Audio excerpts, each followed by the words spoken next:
Well, hello and welcome to the Skating Lesson presents Olympian 360. I'm super excited to welcome two-time Olympian, Olympic double medalist, silver and bronze, and kind of the voice of commentary over the last 3 or 4 decades, Kathy Johnson Clarke. Kathy, welcome to the Skating Lesson. Thank you. You forgot to add novice Skyper. Novice Skyper and a new Novice Skyper. grandmother. So Grand.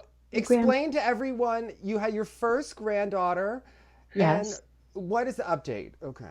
Okay. Well, just 2 days ago. So everything has changed, obviously, because we would be traveling out there, and all that just went to the wayside. So we have been texting, sending photos, and we're just trying to adjust to the new normal and trying to figure out when it's going to be okay to actually go visit our new grandchild. Okay. Say, Okay, now tell us, you have two sons, I know.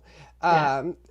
Give us an update. Because one of your sons, I understand, is a very good long jumper. So that is not Pole vaulter. pole vaulter. I'm sorry. Get gymnastics on a stick. It's Yes, gymnastics on a stick, like on top of a pole. It's yes. very gymnastics like. So, Now, how did he start that? I know that your husband's a runner, someone was telling me.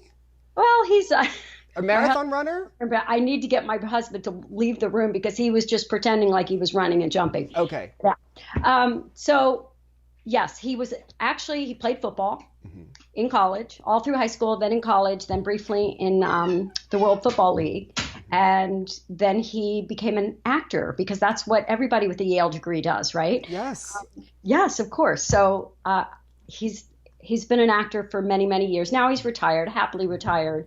Loves being a new grandpa. That's what he's called, a grandpa, the Irish sort of version of grandpa. And anyways, but he ran. He ran very, very well. He was the celebrity marathon champion, a sub 3 hour marathoner. So he's a great athlete himself. And so our son kind of got the best of both of us. We hope. That's our fingers crossed. That's what you want. You want your child to get all your best things and not your faults, not your weaknesses, hopefully. And anyways, he was a very, very, very good athlete at pretty much everything he did. He played soccer for years because he loved the running. He would run forever, could run with the wind, fast as could be. But pole vault just suits him to a T. It has everything except for body contact. He would like to tackle someone or get hit as he's running down. I mean, he would kind of like that part added to pole vault, but everything else, speed, strength, daredevil. People, when they see him as a little bitty boy climbing, jumping, flying off at things, are like, what is he gonna be? A stunt guy? Like, so it's perfect for him. He has an inner gymnast, even though everybody thinks he did gymnastics. He did not. He did Mommy and Me gymnastics and started with Mighty Mites at my gym in California. But other than that, no, he looks like a gymnast kind of when he pole vaults, but it's all just sort of his natural instincts. Okay. Now, how does the delay in the Olympics? I was thinking about you because I was thinking about the coronavirus, and it got me thinking about 1980, how long a year is, and I wanted to really, you're the perfect person to talk to about this through corona and the kind of the mental and physical aspects of this. So how does it impact an athlete like him? You know, the year window, you were telling me he has a little bit of an injury now that he's trying to...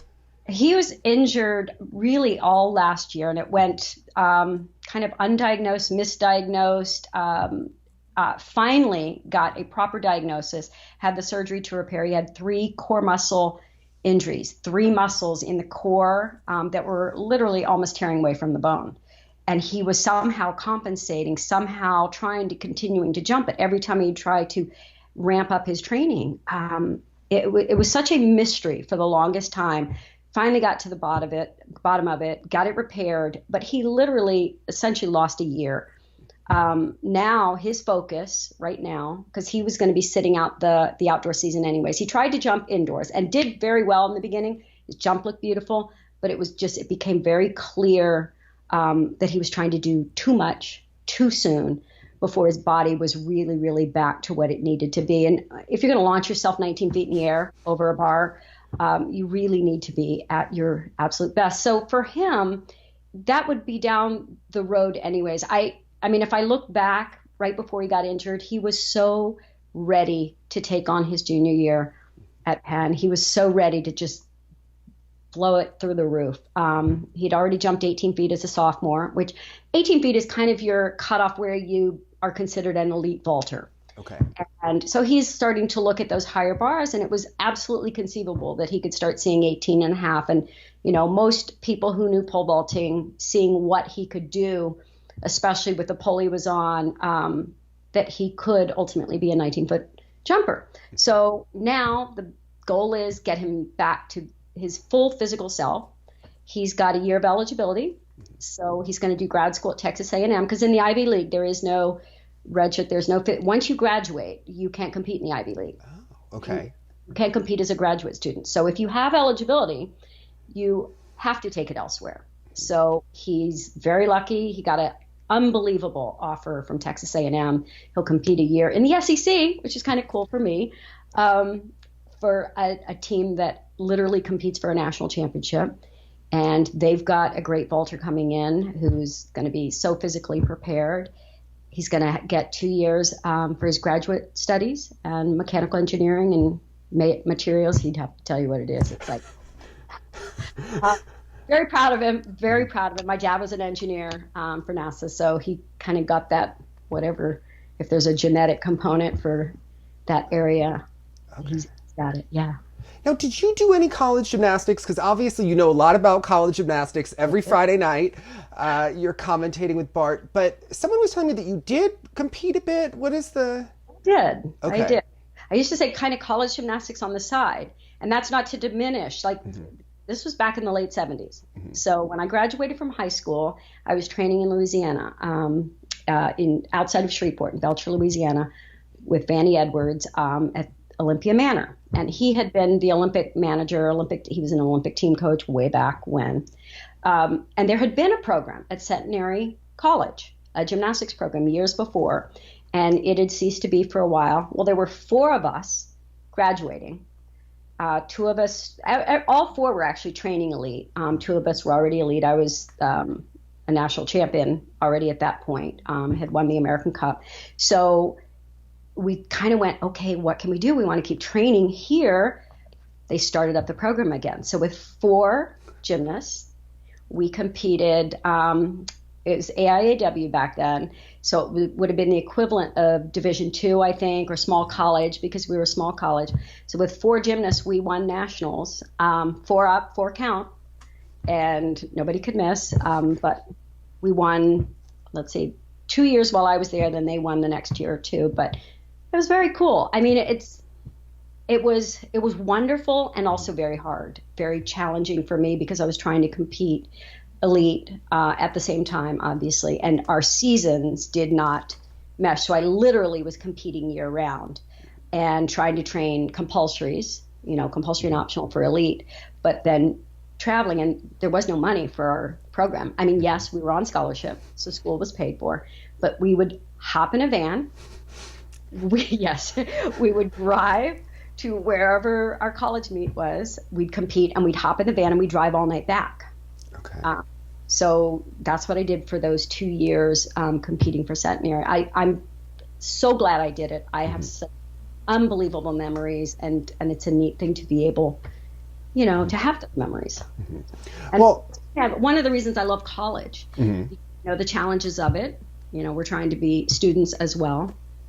And so that's what I know you follow NCAA very closely, and it was interesting because in skating, the week that I think the coronavirus really became reality to most Americans, they were canceling the World Championships, and then I was so focused on that I kind of forgot about what was going to happen with gymnastics, and all of these seniors, their careers essentially ended over an announcement the next day. And I mean, have we heard, do you think that they will offer another year of eligibility? I mean, it throws everything into scholarship counts. I hope so. I hope so. I am sure there are conversations already being had of what they can do. I know they're having them in the Ivy League too, trying to figure out, because for seniors in the Ivy League, Once they graduate, you can't compete. So they would really have to change even their rules. Whether they will do that or not is yet to be seen, because you've got now athletes that do have eligibility. So hopefully they can use it. Now in gymnastics, it's a hard thing, I think, for all the seniors. There were probably some seniors that could more easily say, sure, I'll do this again. Others who were already preparing for the end of their careers. They were at peace at how everything was going to unfold, how everything was supposed to unfold. I know that feeling very well. Back in 1980, when we boycotted the Olympics, at least it wasn't a sudden, just overnight decision. Like suddenly you wake up and you're like, what? It's over. There's no more discussion. We started hearing about it, that it was possible. And then when it happened, you would think, because I was almost 21 years of age in 1980, I had already been the oldest gymnast forever. I've never been anything but. I'm serious. I've never been anything but the oldest gymnast. I mean, even at my first Olympic trials in 76, when I thought I was young, because I didn't start gymnastics till I was 12. Okay, so everything, I was playing catch up, not knowing I was playing catch up. Didn't realize most people had been, like, I had no idea Nadia had started at 6. When I did, I was like, oh my gosh, this is crazy. So at the Olympic trials in 1976, I'd really only been training elite for a year, and I was really playing catch up. And I was in the Southeast, I lived in Florida, and it was Region 8, and there were, like, Kim Chase was an elite back then. She ultimately made the 76 Olympic team. There were no other elite gymnasts that were qualifying at that. So even to just learn the compulsories and learn them properly was a challenge.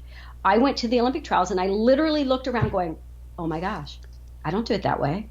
I don't do it that way, like that. And, compulsories are supposed to be done a certain way. So I'm literally changing little things. And you're a compulsory person, Kathy.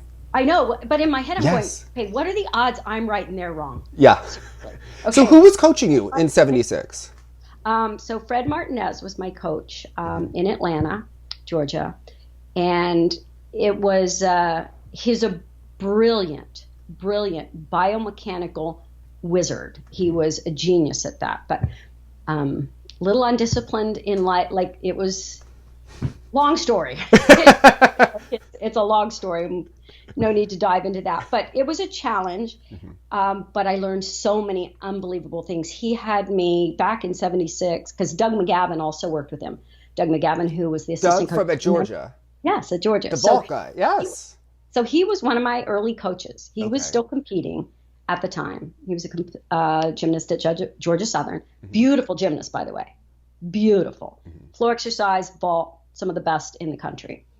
And he was trying to work on the 2 events he didn't do. So he was training at the same time. So he's in the gym. So he would train me on bars and vault and tumbling. He taught me a toe handstand. Okay, this was back in 1976. On those big, fat, oval bars, no grips, because I didn't wear grips, and you couldn't do any kind of late drop or anything like that. So I literally just started from here and tried to crank it. And so I did a toe handstand at 76 Olympic trials and did some cool skills. But so first day of compulsories, and I'm green as can be. Nobody knows me. Nobody has ever seen me. I'm almost dead last in compulsories. I've got all these text errors, and I was nervous, and I didn't get up and warm up because I was like, oh no, go ahead, you can go. Oh no, you can go. Oh, go ahead. I'm like, I just wouldn't take my turn.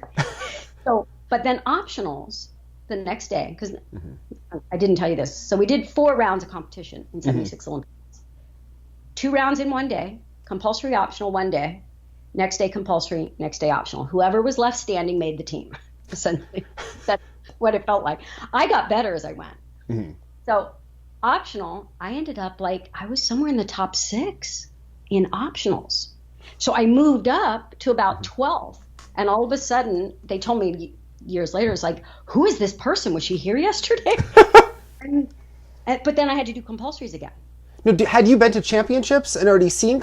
No, I had been to, well, yes, I had. So I had tried out for elite. We had zone, I got to remember the terms now, zone qualifying. We're going way back. Okay.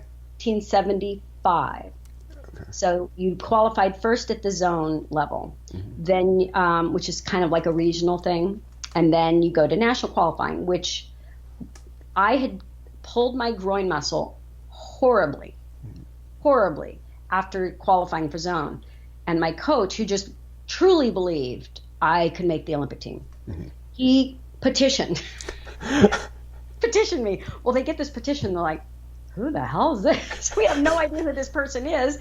No. So of course I wasn't petitioned in. There was nothing to go on. There was nothing to say we should petition this person to the national. So I didn't get to go. So then the very next year we had a very long and accelerated year. It started earlier, and it was the year. If you look back at the results, you'll see that we have kind of two national champions that year. Robin Hubner and Denise Cheshire from two different meets. And there was some confusion because we had a USA Championships, which Robin Hubner won. And then there was, what did we call it? It was called, I can't remember. Okay. But anyways, it was some kind of a national, it was called Masters. It was some kind of Masters champ, which came after. So some people thought, well, that's the national championship. So anyways, we had two national championships, and each qualifying step I qualified, just barely, but and I was getting better and better and better, and found myself qualified to Olympic trials. And the one meet where people did sort of notice me, like, before the Olympic trials, it was, I remember this because Muriel Grossfeld, it was in, I guess it was in New Haven, and she was hosting the meet. Well, she was also the floor announcer. I had no idea who she was at that time. I, of course, quickly found. Well, I think I did. I think I did know. She was an Olympic gymnast, a beautiful, beautiful dancer too.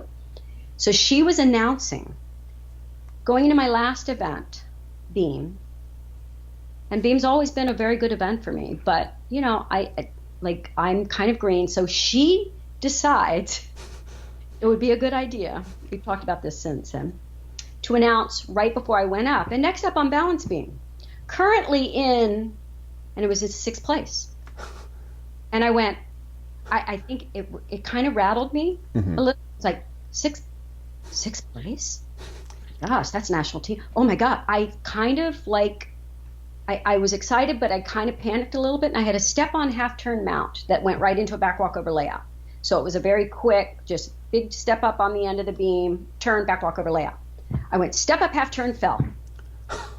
I kid you not.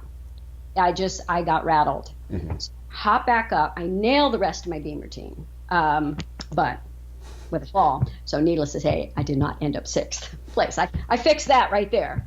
But A.B., he was A.B. Grossfeld, her ex-husband, who had spotted me in there. He was so mad. He's like, why did you announce that? And he goes, I thought it would psych her up.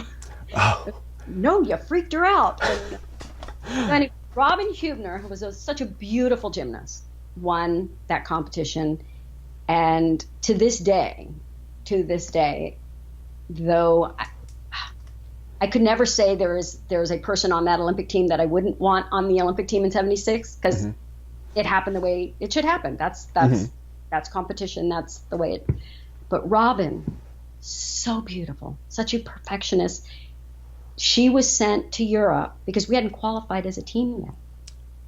We still had to qualify as a team. Well, how do you do that? You have to send your best gymnast, because if you can't qualify, nobody's going. Well, so she went to this meet, had to travel all the way to Europe, compete. We qualified, get a team in, flew straight back to trials. And she did not have a good trials and did not make the team. Yes. So, and when you look back, you're like, there's always things you can go, oh God, why did they do that? But how else were you going to qualify? So anyways, I just always like to put her out there, because there are some gymnasts out there that didn't make teams. that we should never forget. They were absolutely stunning gymnasts. And at those trials, as I said, each day I got better. Round I got better. So after compulsories, I dropped again. I wasn't dead last, but still wasn't good. And then the next day I did great in optionals again, and ended up, they took 10 to training camp. 6 were on the team, 1 alternate, but they took 10 to training camp. There was a tie for 10, and I was the next one. So I just missed making the training squad for the 76 Olympic team.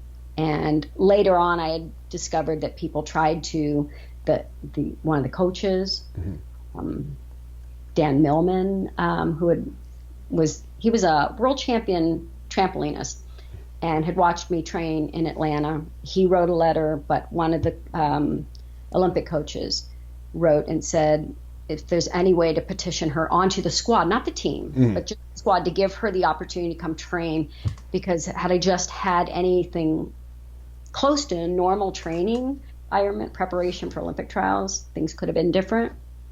Now, from where I sit now, I mean, well, even then, it wouldn't have been fair. And fortunately, it didn't happen, and I didn't go to training camp. The very next year, I won American Cup, and then, took off from there. But it was as it should be. The people on that Olympic team were the ones who earned those spots and needed to go and compete in the Olympics, and I got to make the next team, and then we caught it and didn't get to. But I was already old, as I said. I always started this long. I was 16 years old, going on 17 in 1976. So by the time 80 came around, and I, won a world championship bronze medal, we were all primed to hopefully have a great Olympics in 1980 in Moscow. And of course, when the boycott happened, for me, you would think at almost 21, that could be it. And I'll be honest, it's not like I said immediately, oh, no problem, I'll go 4 more years. It was like, okay, take a breath. And I took it a year at a time.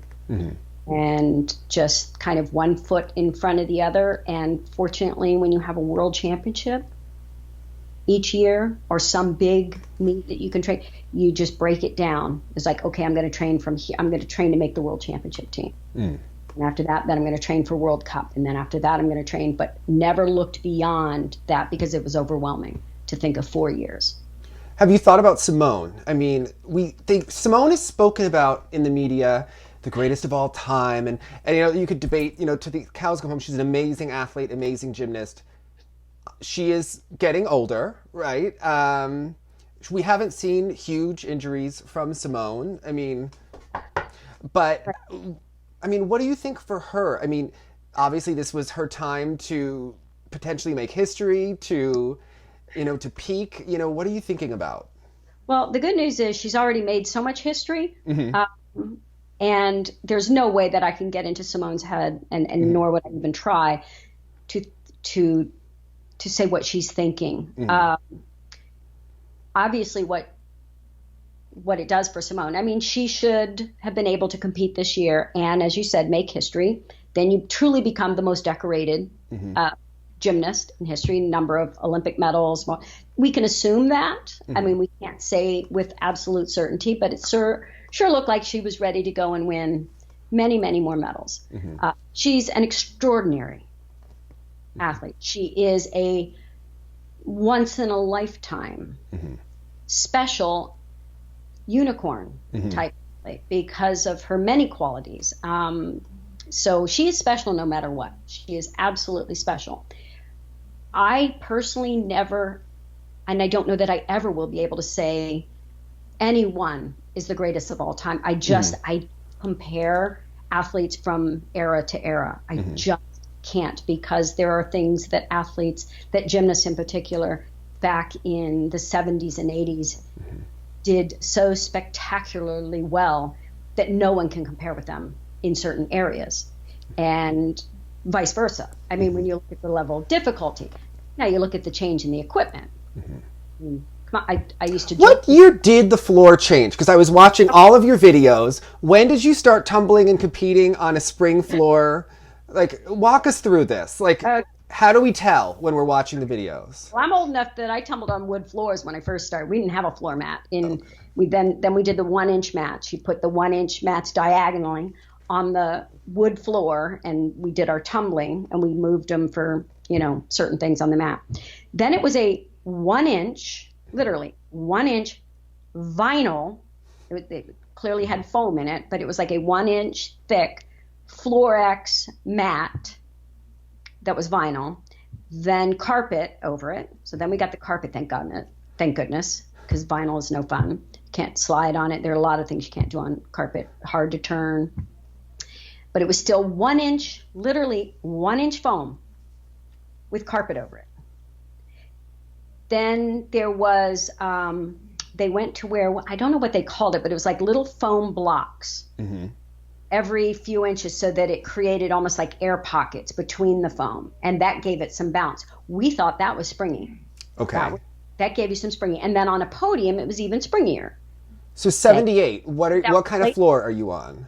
Okay, we used to joke and say it was like carpet on concrete, but it was essentially like foam. It was foam with a carpet over it, with a little bit of a platform, kind of, that gave it a little bit like a plywood. It wasn't much, trust me. So when we were doing... So Mukina was doing double backs on that. I did double fulls on that. Then I did a double back on it. But by the time, late 70s, we started having those little foam block where there's air. I think Spieth came up with it. And those were great. We thought they were great floors. But it wasn't until maybe 79, 80 that we started with the 1 inch springs. Mm-hmm. So that the true spring-loaded floor. But they were 1 inch spring. Then they went double, 2 inch. I think I ended up getting a little bit more spring by the time we had 84. But after I retired, I remember coming back. I was in very good shape because I'd gone into dance, and I'd been dancing for a few years. And so I doubled someone in a film doing gymnastics. They had to find somebody that, one, was an adult that could also do what looked like elite gymnastics. So I was like, well, I'll give it a shot. So I got all my beam stuff back. So I did beam. And then, so when I was playing around in the gym, I did double fulls. Mm-hmm. And then with a mat into a pit, I did pike double backs. And I remember my coach was looking down. He's like, oh my God, that's better than when you were. Why didn't you go for 88, Kathy? I mean, come on, you could have been. I looked and I was like, are you kidding? This is cheating. I looked into it. It's nothing. Feels like a trampoline. That was 1908. Let's see, when was it? 1990, early 90s, 94. Okay. And now it's like, when I walk on it now, I literally can't walk on it. It's like, I feel like I'm on moon boots. Okay. So it's crazy. Okay. So. Wonderful way. I wanted to ask about the floor. I have a lot of, just thoughts written down, but you were coached by Bill Sands. Bill Sands has been screaming for years that the floor springs are calibrated incorrectly. I don't really understand. I'm not a science person, but he connects it to the Achilles injuries. Is there something to that? Do people consult Bill about this? Like, what is, I'm sure that from what I've heard now, there is a committee that's come together, and they're going to research this. And they would be wise to bring Bill Sands into it. Bill Sands is brilliant, like brilliant. One of the smartest coaches that I've ever known, ever. So, and he would be happy to do some studies. So my gut tells me that it has something to do with it. I also think too, because I remember going in and coaching at some camps and clinics and thinking, my God, these are the worst round up back handsprings I've ever seen in my life. Mm-hmm. If we did round up back handsprings like these on our floors, we would never do double backs. Mm-hmm.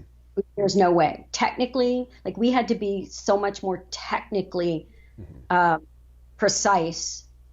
Otherwise, you can't get off the floor. You have to do a better round up back handspring. I saw people reaching across, reaching down, like even now when I watch round up back handsprings, I'm thinking, how can you do a round up back handspring with flex feet? It still boggles my mind. I So don't know. talk us through this, because when Simone Biles made history doing the triple double, you tweeted that you were equally as impressed by her round off back handspring. So I walk was us through impressed. what you like in a round off back handspring. Oh my gosh. Well, her round up back handspring. I've never seen a round up back handspring from somebody who's what, 4'9". Mm-hmm. The distance she travels from the hurdle through the round off and the way she pushes all the way through, like reaches out. There are no angles. Mm-hmm. Okay. She doesn't reach down on the round off. She reaches out, pushes all the way through her shoulders, her elbows. You watch her fingertips come off the floor. Same thing with her feet. I mean, everything is as perfect and technically precise as it can be. If back when, 'cause I was lucky to have excellent biomechanical coaches, and I knew what a perfect round up back handspring was. And mine was not perfect. It's hard to do them perfectly without the bounce. They're a little bit easier now, but they're not taught. And you want to know why they're not taught? I mean, Simone was part of it. The lack of a compulsory. You don't need it because the floor is so bouncy. They use the bounce of the floor, but here's the problem. It does. If you haven't learned it perfectly, you're not in a perfect position to bounce that hard. And tendons haven't changed. Haven't changed. Like they're stronger. The muscles around are stronger because we strengthen them in conditioning and plyos and all of that. But tendon strength, I don't know that that's actually changed. And so I believe the forces on the tendon. It's kind of like in football. I mean, the athletes' bodies have now gotten so much bigger, so much stronger, so much faster, but their connective tissue hasn't changed. That has not changed. And so you're seeing a lot more damage to connective tissue and to tendons. So I think it's a combination of things. I think we may have gone a little extreme with the bounce in the floor and a reliance on the bounce in the floor to get the height necessary to do these crazy twisting. That's the other thing. Oftentimes my guess is that the Achilles happens on full ins, Arabians, when you're actually punching and twisting a little bit. That it's very, like even a really perfectly executed full in or Arabian, there's still a little bit of torque in the twist as you're taking off the floor. So it probably puts a little bit more stress on the Achilles when you're kind of turning and punching. So my guess is, if I were to have to try to guess what will come out of the research, is that it's a combination of things that it's kind of a perfect storm. You've got an incredibly bouncy floor that is rebounding so hard into the athlete's punch, and they're punching hard to do the skill, very difficult skill. And in college gymnastics, you're at the end of your career. So you have done gymnastics for how long? 18 years. Yeah, long. Yeah. Exactly. That's a lot of I don't use the abuse in a bad way, but gymnastics is Wear hard and enough. tear on your body. Yeah. Wear and tear. That's a better word. It's wear and tear. Even if you've done excellent technique, but hopefully good will come out of this research, because I think just like when there was so many ACL in soccer, and they created that warm up. I don't know all the specific movement in the warm ups, but they designed a warm up that all soccer players did. I think a lot of gymnastics programs started doing it as well, especially at the colleges, started doing certain warm up drills so that they were preventive for ACLs. And because of landings, that's why one of the reasons why I prefer feet closer together for a landing on a stick.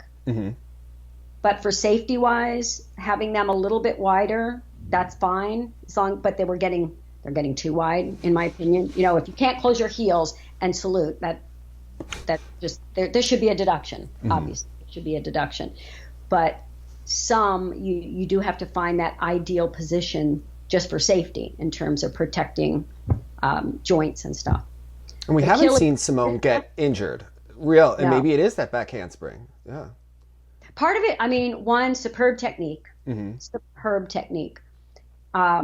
Two, she's tiny. And that's wonderful too. When you're that, she's what, 4'9", barely. She even weighed 90 pounds. I don't know. It's not a lot, but it's a tiny little. And then you add superb technique, and the quickness. I don't see the stress on her ankles, on her lower legs, like you might on other athletes. So I'm glad they're going to do the study, because I hope that we can do something that to minimize the risk for, especially in college, because as I said, you're at the end of your career, a lot of wear and tear on body. They're already learning how to train smart, and to not overtrain their bodies, as they are managing a long season. That's the other thing. Very long season in college. So a lot of things to think about. Yeah. Well, I want to bring you back because I've heard different stories about this. If you listen to the commentators, you would have been in the Bolshoi Ballet your whole life before you started gymnastics. Someone else said it was a crash course. I had the Gymnastics Greatest Stars videotape where you're dancing on the floor in slow motion during the part. I memorized that VHS as a kid. So I have a question. Your ballet training, and then this is before YouTube. So how is Kathy Johnson doing Swan Lake and doing the arms and knowing all the moves? Okay. The Reader's Digest version. Okay. So back in 75, when I started Elite, the one comment that had come, because my coach would ask, what can we do to improve, whatever. I heard a comment was she dances like a washing machine.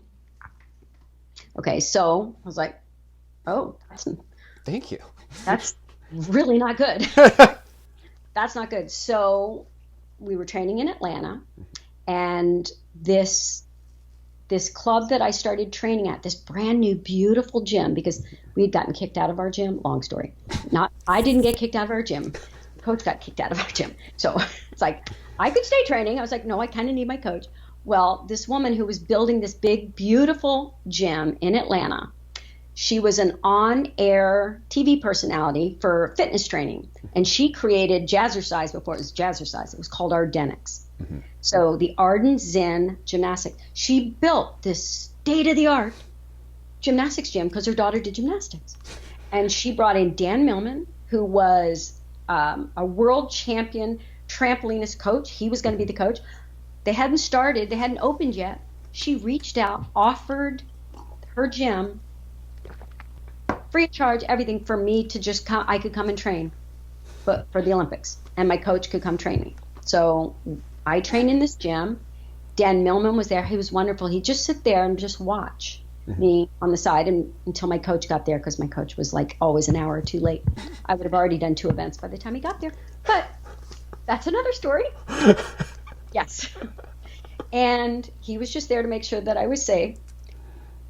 Anyways, she knew this woman who was a dancer and a dance teacher, so brought her in, introduced her to work with me, to teach me how to not look like a washing machine in my floor routines. And she watched me for a while, and she goes, oh, no, you don't dance like a washing. She says, you just have not been taught how to feel when you dance. You need to make us feel. She went off on these things, and at first I looked at her like she had 2 heads. So I was like, okay, so I'm supposed to feel something. No, you're supposed to make others feel something. And the energy, and it comes from in here. And when you go with your arms, the energy goes out of your arms through your fingertips and touches them. And I'm like, whoa. And then she said, you have to breathe with your arms and with your movement. It's like a song. She says, right now, if I were to sing your routine, this is what she said. She says, if I were to sing, because she worked with me on BMM floor, this is your routine. I was like, ooh, that's terrible. She says, yes, we need, fullness and richness. And so she goes, we're going to find all those places where you can change the notes and make it a beautiful song. So anyways, by the time I got to the Olympic trials, I looked better. I scored better on floor and on beam, but I was still more of a tumbler, vaulter, bar, I was very good on beam because I was a trickster. I did a back rubber layout even way back then. And I never fell. That was my thing. I could hit beam. So she then took me, this was the life-changing moment in my life. She took me to see an Alvin Ailey ballet because she wanted to show me, was trying to tell me. And I will never forget sitting there and the curtains opened and it was backlit, the stage. It was like this orange, almost like orange sky. It almost looked like a sunrise. And all of the dancers, all at the same time, they started with these arms. This. And I went, oh! I literally gasped. That's the first gasp came. Okay. Everybody jokes about me gasping. Okay. I gasped audibly and moved to the edge of my seat and watched the entire thing. I don't think I blinked, not have breathed. I just went, oh, I have to do those arms. Yes. I have to do those arms. And so she worked with me for at least a year and a half, but taught me how to feel, how to move, how to use my whole body. Because it's not just a hand movement. It's not just an arm movement. Everything comes alive when you move. Just a simple gesture. So, and were you just like inspired running around your house? Like, oh yes. Oh yeah. No. And then she taught me to really listen to the music and to feel the music and to tell a story and all that. Then another woman came into my life. When I moved to Louisiana to start training there. And I don't know who first introduced her, but completely different than my first dancer. She was Mary Staten was her name. She was a contemporary dancer, was in a modern dance studio and troupe and whatever. And I would even go to her classes sometimes. And Patsy Wester, who actually choreographed most of my routines. The 78 routine, because we need to get into this. Okay. That's Patsy Wester. So she was a ballerina. Okay. And she was just, if Mary was big and bold and like completely took up every molecule in the room when she walked into it. Ethel Merman, like, yes. Absolutely. Patsy was this ballerina who was married to a race car driver, by the way. But she was just this delicate, beautiful little dancer, soft-spoken. When she and Carol Stebashevsky and I worked together on that routine, Carol came up with the music on piano. We still don't know. I mean, I still don't know where he got it. He says it's from some Anthony Quinn music, some movie, Anthony Quinn movie. I've never heard it. I don't know what it was. So we named it The Flight of the Eagle. Okay. Or The Flight of the Human Spirit, because I had broken my elbow a few months before, and I was coming back from that while we were creating this routine. So we decided to tell a story, essentially, of a bird or me getting injured wing, and then coming back, learning and flying again. So if you watch the routine, you'll see as I begin, with the arms, I'm flying and flying. And when I do the spiral down after the second tumbling pass, spiral down to the floor, those chenets down to here with the elbow up, that's the hurt wing. Now, what's happening when you're on your back and it's arching and you're... I'm trying to come back. That's after, because you'll see after I do this with my arm in that lunge, and then that's slowly getting back up. Now, someone told me that the key move is the stag jump. That's when you're back to... Finally, yes. Stag and straddle jump, and then boom, the head. Okay, so I was watching 78, and the piano player misses your boom when you're... Well, here's the thing. So this piece of music, it went right to the time limit. Okay. So, and you're performing with a live pianist. And he would go with me, but there would be times when he'd have to speed me up because he just had this sense. Carol was, I miss this in gymnastics. Gymnasts that never had the privilege, the experience of doing a floor performance to a live pianist. I can't tell you the connection that you have with them. I mean, maybe not everybody had this, but I literally felt him. It's like we were sharing a heartbeat. Mm-hmm.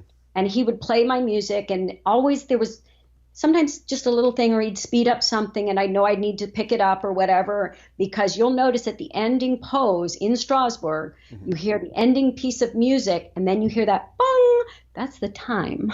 Okay. Time. So, and fortunately, it happened right after I finished, so I was never over time. But Carol, and because Carol was wonderful, and he knew how to just milk the parts that needed to be milked, but speed up when I needed to speed up. So if it was missed, it was not Carol, it was me. That it was like, nope, you needed to go, boom, you got to get running. You got to. How did you not win floor in Strasbourg? Where is the deduction? I needed a double back. Okay. I needed a double back. And I was working on it, but it was just wasn't quite ready. Again, it was on 1-inch tumbling, and we had no pits. So the only way we could learn double backs is having somebody spot you, and I hated to be spotted. I just did not. I liked doing things by myself. So fortunately, well, I had hurt myself badly on a double back. I almost broke my neck before 78. Okay. So, because I probably would have had it for 78 World Championships.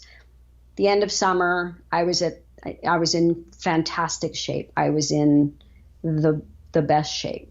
Mm-hmm.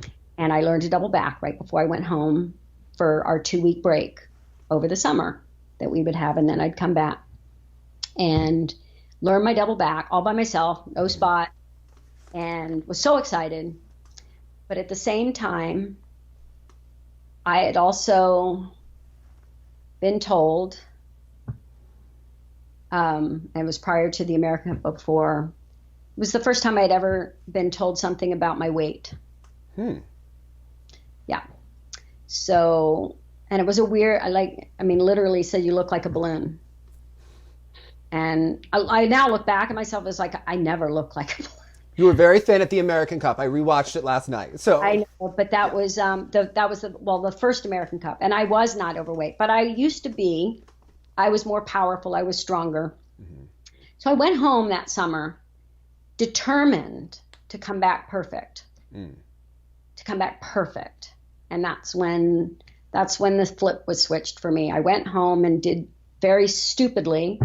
Okay, I'll fast. I'll fast, and like almost hurt myself badly. So I fasted for, I think it was like 48 hours, but I didn't drink and I was in Florida. I grew up in Florida, right near the beach. So I'd gone to the beach that day, and I'm walking back from the beach with my towel, and all of a sudden I'm going, okay. I'm looking at the road, and I was like, that's weird. It's disappearing. And so my peripheral vision was going like this. And I was like, oh God, I'm not going to get home. And I just went down in the road about 2 houses away from my house. Mm-hmm. I get back up. I got myself home, and I'm trying to drink water because my inner sense was telling me something. It was like, so I'm drinking water. And then I started eating. That's when I came off my fast. So, and when you don't have, I had no reason to try to lose weight. Mm-hmm. None. Why somebody said something to me like that, who did not know what they were talking about, but also doesn't know child psychology, doesn't know what a perfectionist is going to do with that information. And my mom, and I remember once I started eating, I was like, good, but I got on the scale and I'd lost I don't know, several pounds. Well, of course, I was dehydrated. Mm-hmm. But then it just got me go, oh, well, I can lose more. Oh, well, I can lose more. So by the time I got back, I was very, very thin. Mm-hmm. And I walked in, and the first thing my coach said to me when he saw me was, you look great. And I went, oh, and my chest just puffed out. And I was like, that was all I needed to hear. Mm. So this is what I'm supposed to look like. The only problem is when I went in the gym, I immediately could tell I'm depleted. I'm not strong. But what a perfectionist does is not, oh my gosh, I shouldn't have done that. I just need to get stronger and thinner. I'll be light, then and that's when my whole downward spiral for a while. But it was that first workout back when we were tumbling and excited to do a double back because I just done it just a few weeks before. I just learned it. So my other coach is spotting me, and he can tell I'm struggling, like I'm not getting it around. I am not doing it by myself. But then Danny said, he goes, can she do one by yourself? Can you go? And Wade says, no, like that. And I said, yeah, I'm fine. I overruled him. I said, no, I can. Wade goes, no, I made him. I was like, no, I'm fine. I can do this. I'll just go harder. I'll go harder. And I landed on my head. Now, why did you learn a double pike instead of a double tuck? Well, okay, so when I landed on my head, yeah, and I got rushed to the hospital, unfortunately, I got lucky. I got lucky. Had not hurt my neck. I didn't know I had bruised my sternum badly, though, with my chin had gone into my sternum. But it was doing a double tuck, by the way. Okay. Because I did learn, the first double back I learned was a tuck double back. Then they put me on muscle relaxers because, God, obviously I was stiff as could be, but I had a meet in 2 weeks against Romania. USA, I think it was 2 or 3 weeks. USA, Romania in the Superdome. Big meet. And I was the top gymnast. I had to be there. So I was just going to push through this. And they did not tell me, they gave me something that would help and didn't say, do not work out on this. I went back in the gym 2 days later and was taking these because my neck was sore. And that's when I fell on an aerial cartwheel back handspring, missed the beam, and broke my elbow. Shattered it. Destroyed it. Broke it, dislocated it, had to have surgery. And back in the 70s, it was a big deal then. It was a career ending, literally the doctor told me, I don't remember this. My mother was sitting in the room because she flew up. First of all, they get the call down in Florida because I'm living away from home. Banny was out of town when this happened.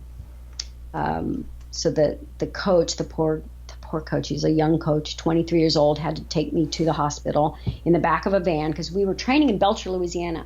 That's in the middle of nowhere.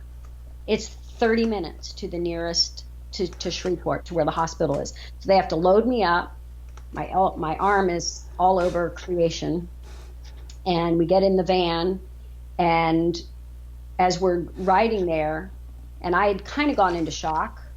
All I remember is asking him, each bump we'd go over, this part of my arm was going thunk, thunk, thunk, going like this. I said, can you please hold that bone? And he goes, oh, so, because he was all freaked out too. I felt badly for everybody because it was a terrible, terrible fall and a terrible sounded like the crack of a baseball bat. And I said, don't take me to the hospital, because I knew well enough about this injury, because I knew gymnasts had done it and they were done. They never straightened their arm again. You don't get your range of motion back because they put it in a cast usually, and it just doesn't. You don't get that range of motion back. So I said, don't take me to the hospital. Take me to Dr. Bundrick. Dr. Bundrick was he was the professional sports team's orthopedic surgeon there, and he was our doctor too. So they took me to his office. Now, I remember walking in, they went to sit me down on a chair, and I said, no, put me on the floor. Put me on the floor, because I didn't want to see it. I didn't want to see it. And so they lay me down, and I felt badly. This woman was in there with her young child, and her child's like, Mom, what's wrong with her? I said, I'm so sorry. I'm in a leotard. I got chalk all over me. I'm a mess, and my arm doesn't look like an arm at all, because it's not in place. It's completely out of place. So they take me in, they do the x-ray and put me on the table and got the results of the x-ray. And all I remember was him saying, you knocked a big chunk of bone off, going to have to do surgery. And they said, we're going to put it back in place because it's out of place. You know, the big bone is down here. It was like right down in here in my arm. So we can put it back in place, but then you got to get into the hospital. And they gave me a shot of something. And I remember dots can't swim. That's why I said to myself, I'm looking at the dots on the ceiling, and they started swimming. They started going like that, and then I was passed out. I woke up in the hospital with somebody cutting my leotard off. And I go, and it was my favorite leotard. No. And my friends were in there, and a mom of one of my friends, she goes, don't worry, I'll sew it back on. She didn't realize I never wanted to see that leotard again. Never, yes. I didn't know at the time, though. I was like, it's my favorite leotard. No, burn it. I don't want it anymore. So anyways, they called my mom. My mom had to fly. Oh, I don't even know how long it took her to get from Florida to Shreveport, overnight. Mm-hmm. She saw me right as I was going into surgery. And then what, thank goodness, Dr. Bundrick had said, we're going to do something experimental. I've only read about it, but this will give you the best chance, because right now, as it stands, I don't know if you'll do gymnastics again. Mm-hmm. I didn't hear that. My mom says, yes, he's told you that. I said, no, he didn't. Yes, that's what he said. I chose not to hear, I guess. So it was some kind of Swedish procedure that he had read about. They put the bone back in place and used plastic screws so that they would be flexible, screwed it back into place, and then took the cast off in 5 days and started therapy. So they had my mom stayed with me for the next 2-3 weeks, and we had to move my arm every hour for 15 minutes, just straighten it. And I could only straighten it about this far and then bring it back. But every hour for 15 minutes, she set the alarm at night and did it all through the night to try to make sure that I would have my range of motion so I could at least straighten it all the way. It still doesn't feel right. It doesn't feel right. I messed up the nerves. That took a while to get the feeling back to where I could actually hold onto bars because I couldn't feel them with that hand, and probably still can't file those nails. That drives me crazy. And people, the men's team, they would always joke. They'd come up to grab my elbow. It's like, don't touch my elbow, because they moved. I damaged the ulnar nerve badly, so they took it out of its groove and put it right here in soft tissue to protect it. So my ulnar nerve sits right there. Like, I can't put my arm down on things because it's a nerve thing. So did it hurt you your entire career? It didn't hurt me, but unfortunately, because back in the 70s, like now we know how to rehab athletes properly. The rest of you don't let the rest of the body go because you've hurt your arm. But I literally just focused on trying to get my arm to work again. So I lost so much strength, and it coincided, unfortunately, with starving myself. So I was not at peak health, and then hurt my elbow. So my whole style of gymnastics changed. If anybody who knew me when I first started, I was more the trickster, the flipper, I was strong, fast, because I ran track. Track was my sport before gymnastics. I was a sprinter, hurdler, tiny, but I was fast, and I could jump. I also did standing long jump and broad jump, and I was very strong. So when I first qualified for elite, I was known more for my bars and vault and tumbling. I was not a dancer. And then I fell in love with dance. I had 2 people come in my life that just flipped that switch. And then all of a sudden my body completely changed. And so everybody just assumed all along, oh, she's a dancer. She came up, through dance and then went into gymnastics. No, I did not. So how did you then? So someone told me that you were known for being the first person to really lock out your arms on bars. It's funny. I saw that, or maybe it was a broadcast or something, and it was one of the foreign commentators who said that, and I'd never really noticed it, but that's what I was taught, because I was taught by somebody who did men's high bar. Okay. So everything was straight arm. So yeah, that's the way that I was taught. Everything was straight arm, trying to do toe hands and clear up hands, and And yeah. you did a lot of first. So you did a Delchev and a Tkachev. Mm-hmm. Someone told me you were training a deaf. Is that true? No. Did you train a full? Okay. No. I trained well, I could do a Jaeger. Funny story about Jaeger. So 79 World Championships. Right before 79 World Championships, like 5 weeks, 6 weeks before, I hurt my knee and had to have a scope. Mm-hmm. And so it was like, I was this close to not being able to compete. Like, it was just barely enough time to really come back from the knee surgery to compete at World Championships. So when we're at training camp, we had this intense training camp. Is that the Worlds where you competed in the morning? It was terrible. Okay, so we got early morning session for compulsories, but unfortunately, which wouldn't have been that bad. I mean, it sucks, but it's one day. But what we did was to prepare for that, because what we had discovered was we did not compete well in compulsories, and we'd always start behind the 8 ball going into optionals. So it's like, you need to, and if you're going to do well at World Championships, you need to be in the top 4 and be on the final floor with the best teams in the world. So how do you do that? You have to hit compulsories. You have to do great compulsories. So we geared everything, all our training, to those compulsory routines. We had training camps, and back then there were several skills on beam and on floor that we had to hold our back leg up really high in arabesque, like out of the back handspring, same thing on floor. So we went into this hyper intense training mode to get better arabesque, to get better scales, to get better. We hurt everybody's back.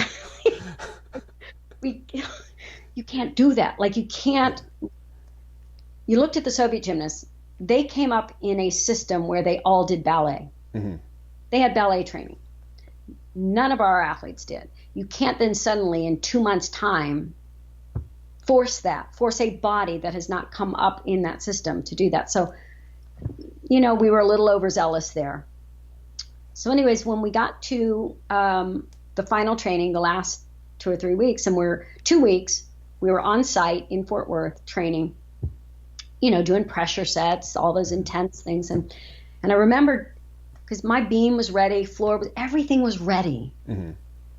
But bars, I could not, because I'd learned a Jaeger, and we were determined, because it was a cool move, mm-hmm. very, gonna do this in this routine. I couldn't work out of it. I'd catch in a dead hang, and I couldn't drop because you had the bars further out so that you could swing, but I could not drop and catch the low bar and kick back up to the high bar with them that far out if you catch in a dead hang. Okay. So, but we were determined to keep doing it. So I'm stressed in my head that I need a bar routine mm-hmm. that I can do. I'm doing pressure set after pressure set after pressure set of beam. And they're being judged, because they're all judges. Linda Matheny was Mulva Hill was our other coach. And so I'm hitting these sets, 9, 9, 9, 9, 9, just so ready. And then, when you can tell you start slipping, like you're trying to hold that peak just like too long. It's too much, when part of me wants to go, okay, this is good. I'm mm-hmm. ready. I got this. I don't have a bar routine. I need to go over and mm-hmm. get a bar routine. Okay, so, and I'm trying to do pike double back dismount off beam too, which was hard for me. That was just really hard for me. It was hard for you in floor, Kathy. So, but I'm competing it, and we're landing on the stupid Sarnej mat. Yeah. There's a rock. Finally, this one routine, I literally landed on my head. Fortunately, feet first, because it was double pike, so my feet hit first, so it wasn't dangerous. It looked terrible. My knees go down. They hit me in the forehead. I didn't even salute. We're doing a pressure set. You have to salute. I did not turn to her. I landed. Thank God I was alive. I was like, okay, I'm good. I walked the length of the beam. I went up to Bill. I said, I'm doing double twist. He goes, good idea. That's all he said. Like, that's all the exchange was. I go, I will kill myself if I can't. Because here was my doctor's, my surgeon's advice to me. My last checkup with him. And they happened to have something to compare it to because they had put me in part of a study to test strength for quads and hamstring imbalance way back then. Bill Sands, he was so ahead of his time, trying to figure out all, injury prevention. So we agreed to be part of a study. So they had measured before I got hurt. They knew my quad strength, my hamstring strength, all of that. So we tested it after rehabbing, after surgery, to see how close that leg was back to. So I was like 20% down, both strength and endurance in my legs, and especially that one leg, just was not quite there. And I said, well, so what does that mean? He goes, well, I'll release. I mean, you can compete. He said, but just don't do anything hard at the end of your routines. And I went, hello? Like, don't do my dismount? Just don't do your last pass on floor and don't do your dismount. I was like, sorry, I have to do that. So that's why I literally, my pike double back off beam just was not going to happen. So flash forward to the meet, and we're all stressed out because it was the year Leslie Russo ended up, it was a broken rib. She had a broken rib. Nobody knew.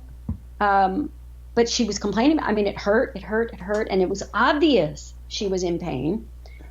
But they wanted her to compete, and nobody even discussed like replacing her.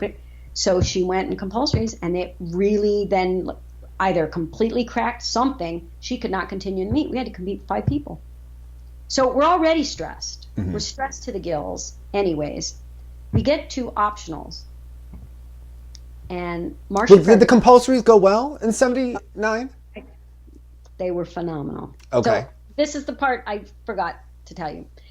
The other thing they did in training for those early morning session, that morning session, one day of competition, for 3 weeks, we got up at 4:30 in the morning to get on a morning cycle. For 3 weeks, exhausted. We trained mornings so that we compete one day in compulsory. So yes, we killed it. We were top 4. We're in the finals. We had a phenomenal day, but I think we were all toasted. We were toast. We were exhausted. One was hurt. Now now we're down one person. I'm stressed, like really, really, really stressed because I'm trying to. I just won a medal on floor the year before. I've added difficulty to my floor, but it's also the pass I got hurt on, handspring front through to double full, middle pass. So, and I was supposed to go double pike, then front through to double full, then double full. And I'd hit compulsories really well. So optionals, I was set to, obviously do really, really well. I needed to make finals. I stepped out of bounds. Because we went floor first. Oh, we finished 4th, so we had to start on floor in optionals. And it was just one of those things where I didn't feel well. I knew I did not feel well. I didn't say anything to anybody. You could tell, like, looking at me, you okay? Yeah, I'm fine. She goes, Linda just looked at me. She says, it's just nerves. It's just nerves. Okay, yeah, it's just nerves. It's just nerves. I don't feel well. But okay, it's just nerves. I got through the routine. I did step out of bounds. I still qualified, but I was like in 8th. So I just qualified for floor finals with the step out of bounds. Then we went to vault. That was fine. Now we're going to bars, and I'm going, I have not gotten through a real bar routine. You don't have an elbow. You don't have a release move. No, I don't have a bar routine. Like, I'm completely stressed. We have one. We had to give up on the Jaeger. Finally, I just said it's not happening. I have to at least train what I can do. I have to be able to hit a bar routine. So let's go back to the old bar routine. Do you know, I think I was the only one that hit bars in optional. Seriously, I kid you not. It was so sad. Marcia missed, so she didn't qualify for bar finals, which was just heartbreaking. It was just a hard meet, physically, mentally, emotionally, devastating. Because then we counted a fall on beam. It was devastating. So I have a couple questions about that time. Okay.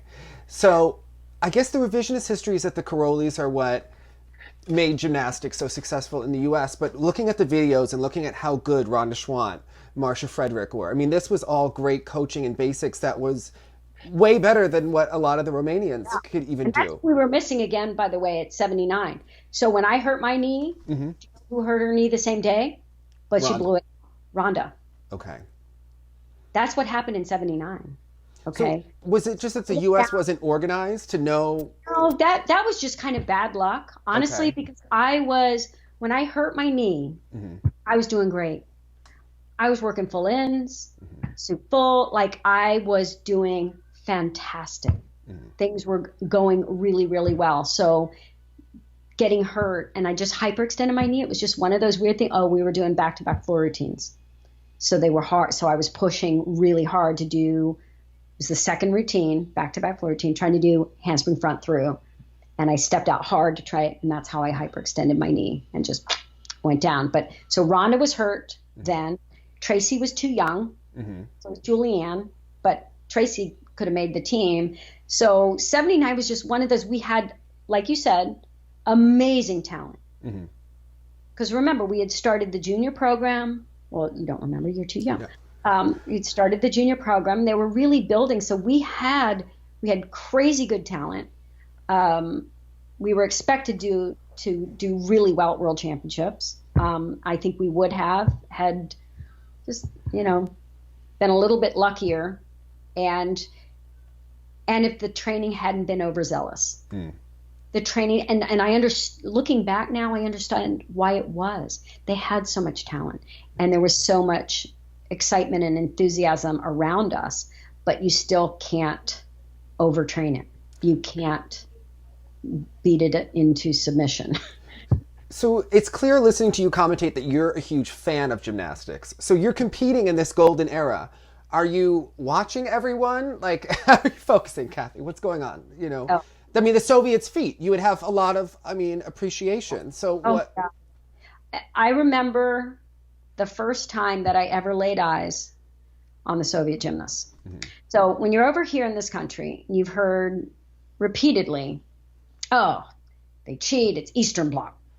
Countries, they never score the Americans the way they should. We don't win because it's cheating. It's, they're overscored. And then, so I went over thinking, there's just nothing you can do about that. We're not going to get the scores we're supposed to, and they're going to get overscored and blah, blah, blah, blah. And I took one look at these gymnasts, and after I picked my jaw up off the floor and it started blinking again, I went, oh my God, they are the most incredible creatures I've ever seen in my life. They were otherworldly. They did gymnastics in a way that I could only dream of. I was like, I want to be like that. I want to do gymnastics like that. If somebody had said to me, you can come train with them, my back. Well, they were very impressed with you. So I didn't know that then, but here's what happened. So fortunately, because I had Patsy Wester and I'd fallen in love with this style of dance, and I had this sense of how I wanted to dance. And funny thing, here's the weird thing. So when I first started gymnastics, and I was this teeny tiny little 12, 13, 14-year-old, and somebody's trying to pick floor music for me, and they're making me do the Mexican hat dance or this little cutesy thing because I was teeny tiny, little blonde, braided pigtail. So of course, oh no, you're Olga Corbett, and you're going to do cutesy. Do you know the music, the first music that I picked and I wanted to do and I created my first routine to? What? Exodus. Okay. So you're a dramatic person. Okay. Oh, okay. So I look back, it's like, oh my God. Now I knew what I needed to be, what was inside me, what I wanted to be. So when I saw them, and then in 78, when I had this floor routine, and I knew it was special because of the way it felt. I and it was getting better and better. Each time I did it, it just got a little fuller, a little more nuanced. I'd add little things. And that was the cool thing about Patsy Wester. When she choreographed a piece, she didn't choreograph it to where it was like, you have to do it exactly like this. She created a skeleton sort of the routine and had me fill it in and liked where it was going. She goes, how about you do? Because she knew well enough, you're not going to create, it's not a ballet. Mm-hmm. Okay. As I've said, and just started saying it to try to remind people in college gymnastics, a floor exercise is a four-sided stage. Okay, it is not a stage with a front where we're not going to see you from behind, like the people are watching from here. You literally have four sides. You have judges that are up close. You have an arena where somebody's sitting in the rafters way far away that they have to be able to see your movement. They're going to see you from every angle, every side. We've got a camera that's going to zoom in up close or be close to. They may be low, they may be high. You have to make sure your choreography is created and designed with all of that in mind, because not every dance position or movement looks good from the back, okay, or the side or the front. You need to make sure that somebody's looking at all the sides and go, ooh, that works from this, but not from that, because a camera might get it. And you'll go, oh my gosh, that's not what I wanted to show. So, and you're in a leotard. You're not in, baggy jeans or boots or whatever cute little thing that you can do a hip hop thing to. You're in a leotard. So with that in mind. So over at World Championships, when I brought this routine over and we would start training, I noticed more and more people coming to watch it, even training. So it wasn't, obviously it wasn't until the audience reacted to it and then booed the score that it really drew attention to it.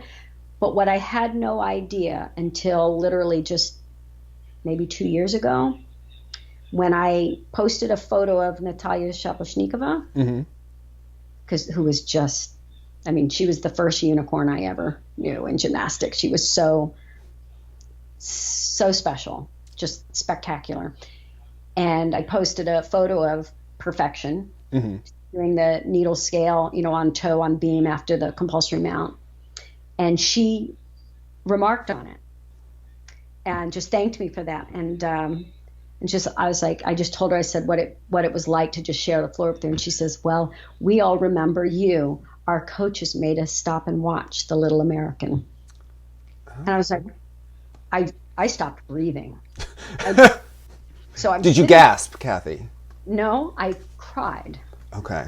Tears started streaming down my face. I was like, oh my God, my idols?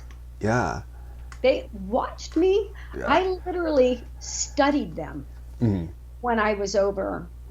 I watched them train. I wanted to pick up every little nuance, every little thing that they did so special, because I wanted to be like them. That's why. Is that why you're doing the ballet bar and all those profiles? Oh, yeah. Okay. Oh, yeah. Well, and Patsy taught me that, and I carried that with me the rest of my career. Was I always did a ballet warm-up, and I watched them. But so as a gymnastics fan, the holy grail was to see the 84 alternate Olympics. Were you one of the people that scoured the internet for that footage? Have you watched it? No, I know Marcia competed. I know that. I've seen like little bits and pieces. She actually did. In 84? Was it 80? Not 84. So I'm talking about the one that happened that the Soviets competed at in 84. Oh, that. Oh. I would love to have been there to just, that was incredible gymnastics. I'm certain of it. Yeah. Yeah. I someday, is it out there? Can I? Yes, it's in black and white. You can watch Mastapanova and watch Yurchenko. So. Here is the wonderful thing of being old and having competed so long. I have so many rich memories of competing with them. 84 was hard for me. because I was the type of gymnast, I rose to the occasion. And the occasion for me was World Championships and having the opportunity to be on the same floor with my idols. Mm-hmm. It did something for me. It elevated, it inspired my training. It inspired me on days that I thought I'd have to quit to not, because I have to be there. I want to be there. I want to be on the floor with them. So when we heard and I knew they were going to boycott, obviously. I knew when we boycotted in 80, had a feeling that 84, they wouldn't be there. For me, because I was already on borrowed time. That's what it's called. Like I pushed so hard for the 83 World Championships. That was my Olympics. It was the greatest meet of your career. So it was the best feeling. I had new skills. I felt it was so incredible, and so many great gymnasts on the floor at the same time. In a perfect world, that would have been 84. For me, not for obviously for everybody else, just for me personally, had that been the Olympics, it would have been so perfect for me. And then I would have retired. I absolutely would have retired, because I knew what it took to get there. But then you've got the situation. And this is the first question you ask me. What is this, when you find this out, what does it do? What do you think? So after the World Championships, there were two things that I knew I was going to deal with. This had been such a great meet. I know how hard I worked, because I had come back from an injury, wasn't as dramatic as my elbow. Not a silly thing. It was a seemingly tiny little thing, but it was going to retire me. I was out 9 months with a toe that was, we couldn't get it diagnosed properly. Ended up, there was a fracture. I had a broken sesamoid bone and a fracture right above the metatarsal, like on your big toe. And now what I realized it was also like turf toe. Okay. So the tendon was so like this, I felt like I had a hot poker through my foot, through my toe. I could literally not go up on my toes. I couldn't run. I couldn't walk. I couldn't do anything. I was out for 9 months with it. It almost retired me. So when I finally was able to train again, finally it healed. To come back from that, when I moved out to Scats and first started training there, oh my Lord. I thought I walked into the gym, Michelle Doucet is flying across the floor doing triple twists and everybody's going, and I went, oh my God, what have I done? I just suddenly felt old. I felt incapable. And they showed me the conditioning program, and I was like, oh yeah, no problem. Oh, no problem. We 3 sets of 20, 3 sets of 10. I was like, I can't do one. Oh my God. Oh my God. But I just set to work, just kept working. So to get there and to have such an amazing meet was hard not to feel finished. And then you're like, but the Olympics, they're 9 months and they're in Los Angeles. That's where I'm training. I was like, you can't, like, and I remember sitting on the floor beneath the arena in 83, actually sitting there, not realizing I had to jump up and go warm up for floor finals. Okay. That was scary. So floor finals, not your best performance, but. No, but here's what happened. Nobody knows what happened. Okay. So 1983, I was the alternate for beam and floor finals. I was the first alternate in both those events. So who got hurt in the first event? Yurchenko, yes. Right? Yes. So she's out of all 4 events. On vault, yes. So they come tell me, warm up, you're doing beam and floor. Okay, and it was back when you did all of them in the same day. So, oh my God. And I'm so ready on beam. So this was the year that I had done the film for the new compulsories. Yes. The next year. So I got to be up on the podium doing that. Now, it wasn't my routine, but I got all that extra time. That video's on YouTube too, Kathy. Yeah.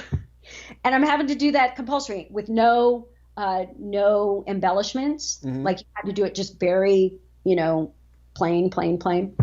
So, but it gave me time and comfort on that beam. So I was just in such a great place on beam there. I had really good beam competition and blah, blah, blah. So I go and I warm up and I'm killing it. I was like, when you're just on. Mm-hmm. You're just like, I was not going to miss. And I'm doing one of my hardest beam routines. I did round off layout step out. I did it was just, go to march out. We're literally marching into the arena to compete. And I look over and I don't even remember who it was, another Soviet there. And in my head, I already know. I was like, oh my God. Well, of course, it's her. It's not me. And so now all the coach, everybody's arguing, blah, blah, blah, blah, blah. No, it's her. No, she was told. And I finally said no. And Jackie Fi was fine. They were like, no, they told you you're warm. I was like, it's her spot. She should be going. I know it. She was ahead of me. Okay. And once a Soviet goes out, she is the next, she was out because of the 2 per country rule. Okay. But now she should go. So of course it should be her. I'm not going up there. I'm not going to fight this. Mm-hmm. So I had to walk off instead of going out and competing. And it wasn't a great final, actually. Like, I think I could have medaled. Mm-hmm. Absolutely. But so Ro and I go sit down on the hard cement floor under the arena, just sitting there talking. So we were there at least, how long does beam finals take? Long time, 30, 40 minutes, whatever. So sitting there cold as can be, talking. And that's when we had the talk of, I said, what scares me more than anything is that I don't know when it's time. I'm so afraid of quitting. That was what drove me. I had the biggest fear of quitting. And it just kept me going. It's like, I don't think I'm even going to know when I should be done. And she says, I promise I'll tell you. Oh. She goes, and it's not time. And I said, but what if I'm too tired? I don't know if I can do this again. And I said, she said, let me hold on to your dream while you rest. And Ro was always like this. She goes, here, hand it to me. I was like, I hand it. She goes, I'll hold on to it while you rest. Next thing we know, Don Peters is running through the arena, like down, looking for it, yelling, come on, you've got to come warm up. You're on floor. And I said, no, I'm not. I'm not. It's the same thing. He goes, no, they felt awful. The Soviets want you to have the spot. You're on floor. I'm like, that's great. Except I'm not warmed up. I'm old. I'm cold. I'm like, and I'm doing the hardest floor routine I've ever done. You're doing your triple full, Kathy. It's like... A triple full, double pike at the end. Double pike at the end is so hard for me. Mm-hmm. Like, I have to be, like, I needed muscles in my teeth moment. Okay. That kind of thing. Like, it took everything for me to do pike double. I'd hit it twice. I hit it in the meet before Worlds, and then I hit it in both optionals and in all-around finals. Okay, but to do it again, I was like, so I run out. I'm literally running, throwing off my sweats, jump in line. I have to go on the floor, and guess what? I have to go first. But I have to get a couple tumbling passes. I cannot throw a cold floor set. I've got to do. So I think I did 1 triple, 1 double pike, and now I'm trying to catch my breath. But when you've warmed up too fast, you literally cannot. So I hit everything. I get to the last pass. There's like steam coming out of my ears. I'm running into it, and I put my hands down. So, but I got to be in floor finals. So it was, and think about it. What a beautiful gesture from the Soviets. And I knew that's why I'm so quick to tears when I talk about them, because I've heard from them in the years since, some of them who told me what I meant to them, what gymnastics, and that means more to me than anything. And you're around forever, Kathy. So speaking about Ro, someone told me that she used to do, like, would get under the beam so that people could, and that you would not miss. And then someone said that she took her wig off. Like, okay, that was it was either in 81 or 83 Worlds. I can't remember. So we would do these, pressure sets, and she would try to just do crazy things to make you lose your concentration. We were doing compulsory beam. And everybody knew in the gym what she was going to do except for me. And we went in the lineup, and I was last up on beam. So I get up there, and I just know, she's meowed, she's barked, she's, patted the beam. I was like, what else can she possibly do? So right before I turn, I've got my back turned. I'm getting ready to do the half turn into the arabesque.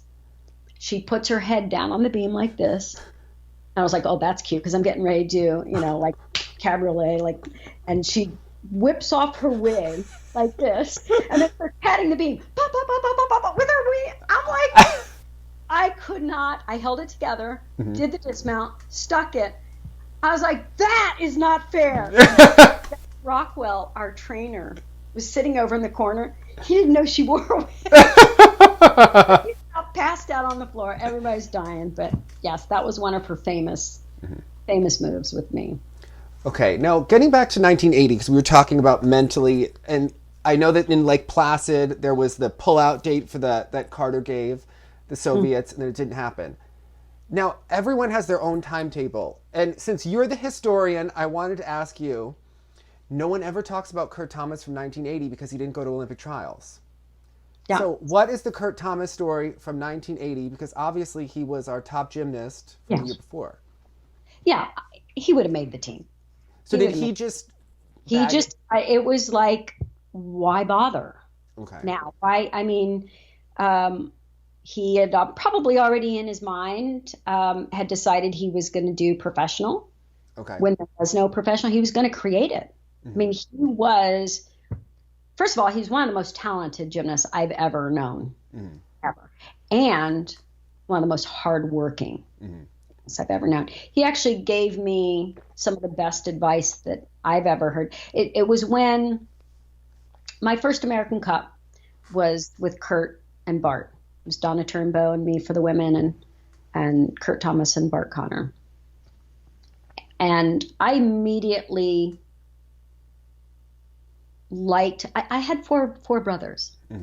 Okay. So I think I was just comfortable around, and I was wasn't a tomboy before doing gymnastics, but I played all the sports with my brothers, and I ran track, and I was so comfortable playing like a guy, and I understood them that even when I started coaching gymnastics, I worked with our boys team in Atlanta.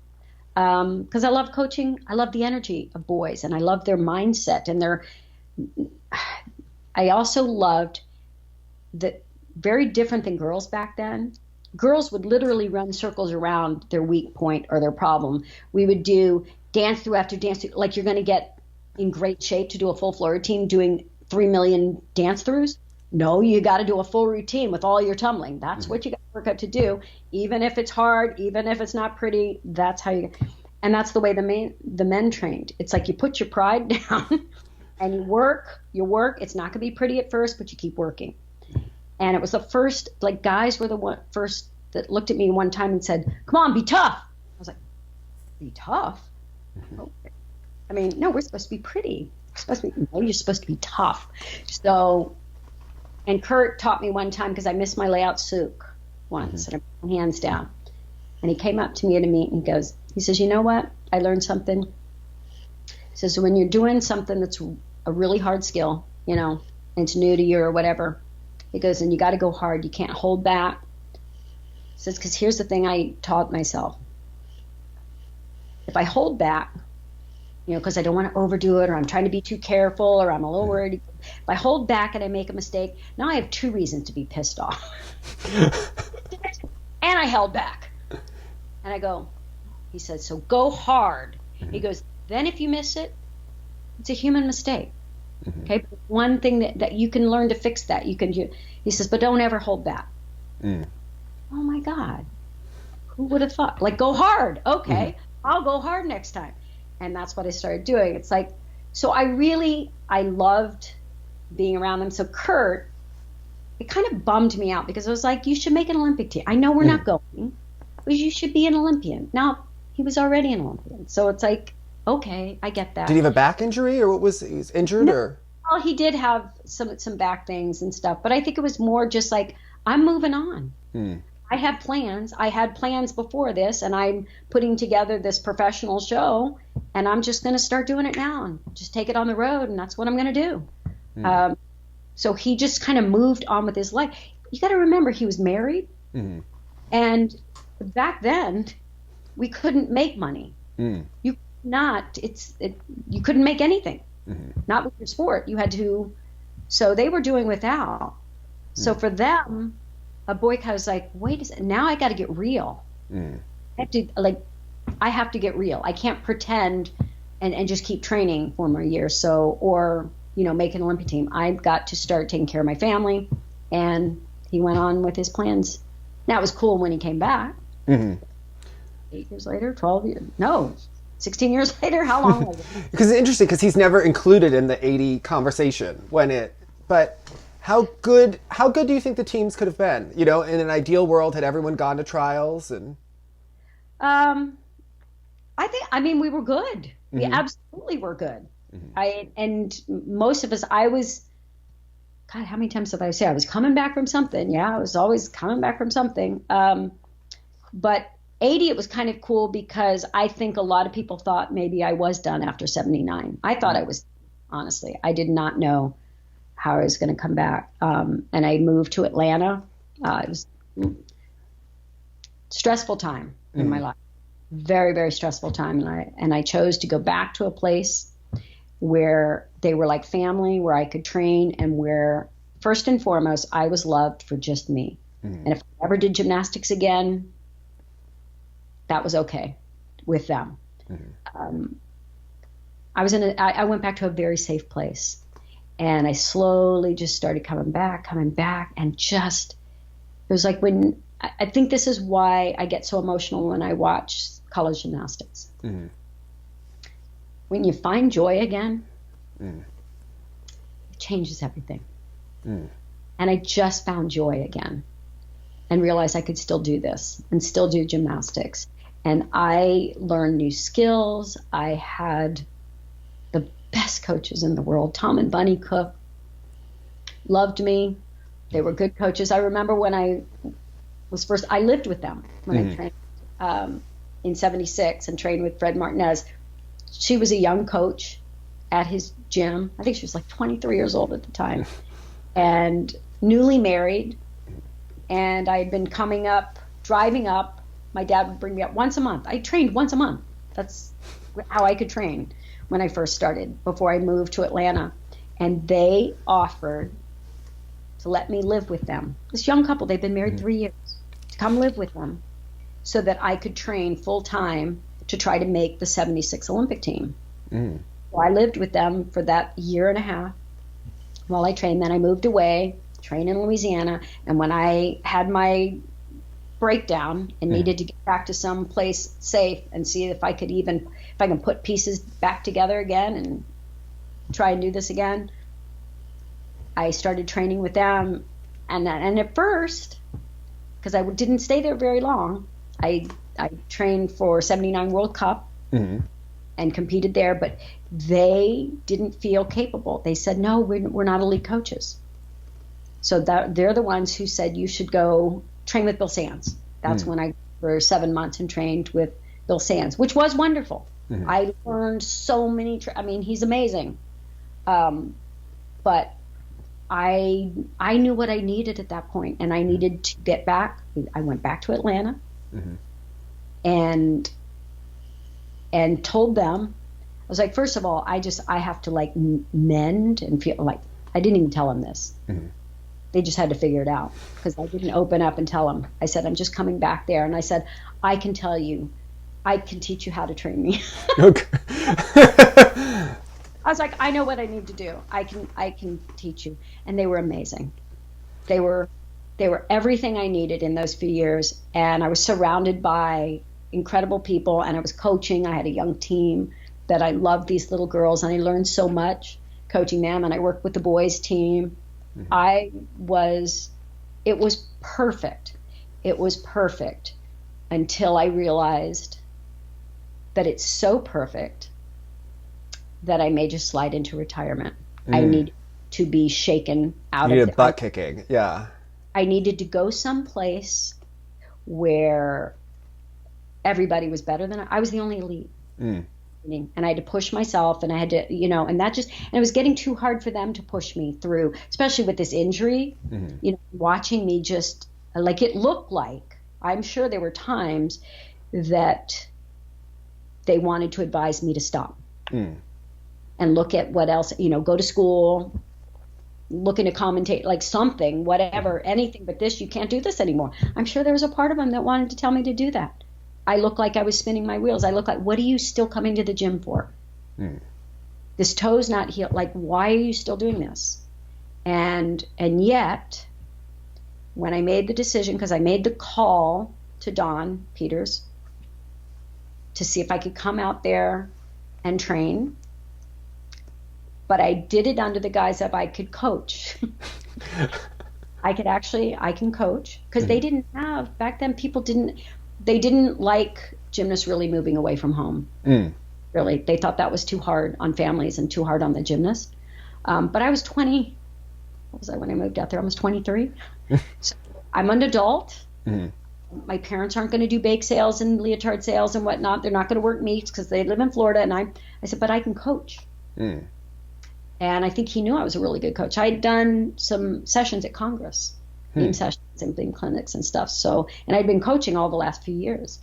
So he says, let me talk to the Parents of Scouts organization, because they have to okay it, and to see if there's a place you can live, and what to make it affordable for me to move all the way to California. And he called back, said okay. They said okay. And he said, because he says, as national coach, I have written you off at least 3 times, and you've proven me wrong every time. If anybody deserves a chance, it's you, and I'd like to help. So I packed my bags. Tom Cook drove me to the airport. I've never had a sadder, more emotional ride to an airport in my life, because before going to California, I had to go to Chicago for an auto show. I know. So, yeah, this is the way all world-class gymnasts train and compete. I choreographed the Nissan. They were a sponsor of gymnastics. I choreographed the gymnastics show, and they couldn't pay me, because back then you couldn't get paid for anything. But they could give me the use of a car. So I would have a car when I went to LA. I choreographed this show and then appeared in it, got all the gymnasts, taught them all the show for a whole 2 weeks in Chicago. So I had my 2 big trunks, checked into the hotel in Chicago, did the auto show, and then got on a plane and flew to LA to begin training out at Scats and try and come back. I did beam during the show, the auto show. I did my little beam routine with all the little kids, and that was my new adventure. And it was a scary one, because I left comfort. I left a place I loved. I had to explain to little girls why I was leaving,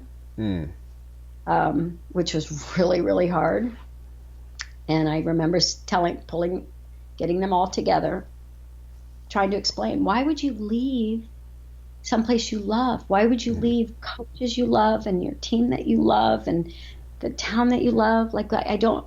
That's hard to explain to somebody when you're leaving. And the way that I explained it was, I have one last shot at doing something that I've dreamed of since I was your age.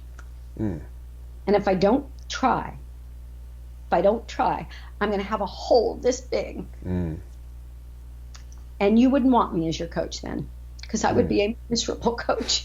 I was like, you don't understand. I was like, yes, I have to do this. And someday when you're older, you're gonna understand this. And I said, there is no guarantee I can do this. I have no idea if I can do this. I feel like I can. I said, but I can't do it here. I need to go someplace where I'm going to be pushed really hard. Now, how did you emotionally deal with 1980? Because you talk about that whole, because I remember the video, the part of that Gymnastics Greatest Stars video where they talk about the boycott. It gets like dark, and you could see a lot of pain and emotional, scars. So how did you do you think keep competing helped you? Because other people, obviously struggled with that. It helped me. I don't think I knew at the time that it was going to help me, but I was looking back, I naively, even though I was in, 21, you're busy training. I wasn't engaged as I am now, obviously, in the world and what's going on and what really the boycott was meant to do. Would it even have any impact? Would it in any way, shape, or form make a difference? Would it help? Would it hurt? Didn't know. I chose to believe that it would. That's what. Tell me that you voted for it. You were one of the athletes who voted. What we voted for was not to support the boycott, but was to support the president's decision, whatever it was. So it was like. Were you at the USOC summit for that? No, we were called. We did it on the phone call. Okay. I remember where I was. I was in Chicago training, and the phone was outside, downstairs, because I lived in the basement of this family. So I have this weird memory of the phone calls there and making the decision, because I knew enough to know I don't know everything. There's no way that I could know what the right move is geopolitically, or what would this actually accomplish. So the decision was, and that's what we all discussed, the decision was to support the president's decision, expecting that they would have the most information to make this call. Now, looking back, I would say no. It was a terrible decision. Yeah. And didn't achieve what I was reading that book, The Boycott, Boycott 1980, and they have a section where I guess the Carter administration had the authority to cut funding from the USOC, so the USOC was really at their beck and call. And then they said that Mondale went and gave a speech, or it was over televised, but he connected World War II to allowing Berlin to host the Olympics in 1936, and that legitimized it. Like, it was just and trust me, I mean, I understand, because nothing is ever going to be perfectly clear and what you should and should do, because there's another point in my career, if I were to look back and have the opportunity to make a different decision, was when my very first international trip was not long after the 76 Olympic trials. I was on the national team. I made the national team there. And my first meet was South Africa. So hold on. So I'm 16 years old. I don't know anything. And I remember getting a letter, because all you are is just excited. I'm going, I'm going to represent the national team, the USA, and I'm going to get the sweats and the whole thing. Because let me tell you what we got in 76 when I made the national team. A patch. A top 20 patch. It was this big. And you put it on. And I was so excited because I'm going to get one of those one piece. Do you remember those one piece? You don't. You're too young. These warm-ups that the USA team wore. I just remember they were all blue, and it was a one piece. And it just looked so like, oh my God, if I ever get to wear that. And I thought, we're going to get that warm-up, and I'm going to put my patch on that warm-up, and I'm going to be on the national team, and I'm going to compete. So that never happened, but I do have the patch. I still have the patch. And anyway, so we get news that been selected, going to compete in South Africa. And Rod Hill was going to be the coach. And Rod Hill, who knew far more than anybody what was going on with apartheid, in South Africa, and that we should not be going. We should not have even been asked to go. And you are blonde as can be, Kathy. You cannot be going to South Africa during apartheid. It's ridiculous that we were even put in that position, that I should have known better, to join Rod Hill. And he said he wasn't going. He stepped down. And he wrote all of us and advised us to not go. But the way I remember thinking, it was because we would be unsafe, that it was a safety thing. Well, we were assured we would be perfectly safe. Well, of course we would be perfectly safe. That wasn't the problem. The problem was supporting, essentially, because looking back, yes, we were paraded all over South Africa. We toured the entire country. It was the most amazing trip. I went to 5 beautiful South African cities. They were gorgeous. We were treated like royalty. The red carpet was rolled out, everything. Well, of course they were, because we were used to show we were supporting South African government and South Africa. Yes.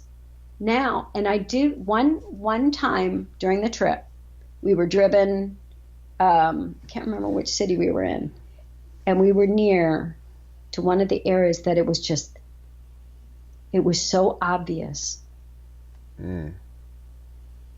that I locked it in my mind. It was like, what is this? That's horrible. And it was clear they were trying to like get us to look over to the other side of the bus and not look at that. No, my eyes were glued over here. People are living like that here. What on? So if I could go back and do the right thing and know what I know now and know what I knew pretty quickly, because it's not like I waited all the way till this point in my life to know that. I knew within 10, 15 years, I should have said absolutely not. Absolutely not. Pass me by. I'm not going. But at 16, I didn't know to do that. I didn't know anything. It teaches you to learn. It teaches you to be more engaged and more aware about the world. Well, I have one question about 84. What was going on with your compulsories, Kathy? Because you are such a classically beautiful gymnast. This Judge Mark Welch went on for about 30 minutes about your ring leap on floor in 84 and how it was the greatest thing he's ever seen. But you did struggle with the handstand pirouette. I could not do a cast handstand to save my life. Not well. Ever? I never did. Or? Hey, here's the weird thing. So, yeah, when I finally got really good ones? When? After I retired and I was working on the film American Anthem, we're playing around the gym. Okay. And I finally had the time. Because, what are you going to do when you're in a gym every single day and you're training the lead actress to try to be a gym? Well, we're going to play. So I played. Ro was there, and she's like, okay, you sure you don't want to come back? Words are coming up, and I'm doing. And I could do all my beam stuff and more. I was working double layouts on floor. I was like, just play, because I'm playing and having a great time. And I got in really good shape because there was nothing else to do. And I tried the grips with the big loop, Yeah. Dowel. They didn't have the dowels. Back then you could either do the ones that were kind of long, like Michelle Dussert wore. Okay. I never had the time to try to switch to them when I was trying to train. And we had those big old fat oval bars. I used to be barehanded early in my career. And then all of a sudden we're learning giants and reverse. I was like, okay, and I need grips for that. But once I went to those grips, I could do kip casts. I realized at the end of my kip and those big fat oval bars, my grip would go to here. And when I'd come back, it's like my grip is back like that. I couldn't lean over the bar right.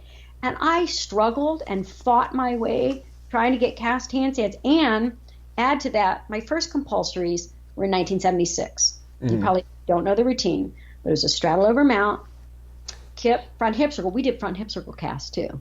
Had to stop doing it. Front hip circle cast, but you casted to 7/8 and stopped. You could not go over.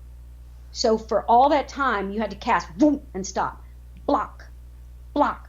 I could not then go over. When I was trying to go over, I'd hit that block, and I didn't learn the early pirouette. I just never took the time to learn it properly. And I had mental things that happened with this. It's kind of sad. It's pathetic, really. This one moment back in Louisiana, and we're doing an exhibition for people, and Vanny Edwards was a big personality kind of guy. And we had actually a really good coach-athlete relationship. I was a hard-working, perfectionist that whatever he said I did. I was sort of a coach's dream in that way. But I had I missed a handstand in one of these exhibitions. And normally, like, he would do this to everybody else. He never did it to me, though, ever. He would never do, like, the stupid things that he'd do with other gymnasts. Like, if they'd ask him, can you straighten the board? We'd do these exhibitions where we do rapid fire vaults, and the board would start getting crooked, and he wouldn't straighten it. Because we're like, no, you're fine. So, but if somebody asked to straighten the board, he'd turn it backwards. So you'd never ask to straighten. No, okay, don't straighten. Well, I had asked it because it was too crooked, and I'm doing a souk. I'm sorry, I'm not vaulting. I know we're doing rapid fire. Everybody else is doing handspring fulls, yamis, whatever. I am not doing a souk with a crooked board. So I was like, can you straighten the board? Everybody froze. Oh my God, he's going to turn the board backwards. Well, no, he's not. So he straightened the board for me. Well, at this particular instance, for whatever reason, he decided to humiliate me. I got embarrassed, or maybe he thought it was going to somehow help me. I missed the handstand, came down, and he, from the other end of the gym, with his bellowing voice, says, "You would think an elite gymnast could do a cast handstand." And I was like, I about died. I just about died. It hurt. I wasn't embarrassed. I really got embarrassed. I was hurt. It was deeply, like, broken hurt. That stayed with me. It's a weird thing. Like, if I could go back, and if I tell young gymnasts, do not let anybody in your head. Don't let anybody in your head that doesn't belong there. And when you know they don't belong there, you close the door. So you hearing that in '84? Like, when you're No. Do you remember Olympic trials? I know that the cast handstand was not your friend, so. Not my friend. I missed it 3 times. Are you kidding? I got a 7.9 at the Olympic trials. I almost didn't make the team. I know. Did your life end before your eyes? Like, okay. It ended. But you came back. How did you come back from that? Here's what happened. So I was actually. You could have petitioned on. I was but I never would have. Yeah. Especially for so many reasons, but that wasn't even in my head. Like, that wasn't the problem. I flash back after '83 World Championships. I told you I had 2 problems. Remember? About not knowing when to quit. You've got your toe. You've got when to quit. All of these things. But the other thing was, like, so where was I going with this? I can't even remember now. But you're talking about your cast handstand on bars. Yeah, I know. So I also had this thing, and I should have asked for help. We didn't in this country know how to take somebody after a World Championships or an Olympics. If you're going to keep competing, there's a down. There's a postpartum. Yeah. After a big event. And you need to know how to do that. You need to know how to navigate that. And I didn't. And I did it horribly. A lot of it was, part of the issue is when you're carrying with you so much baggage, so much emotional baggage, and I did. I carried a lot of emotional baggage, things that I didn't deal with because I didn't know how. And if I started dealing with them or talking about them, it would be too big, and I probably would have quit. And one of them was an eating disorder that you're trying to manage. Try to manage an eating disorder and compete at a world-class level where you're trying to, and thank goodness for me, when I had a World Championships or a major event in front of me, I could, that's what cured me for that it's like, because you can't.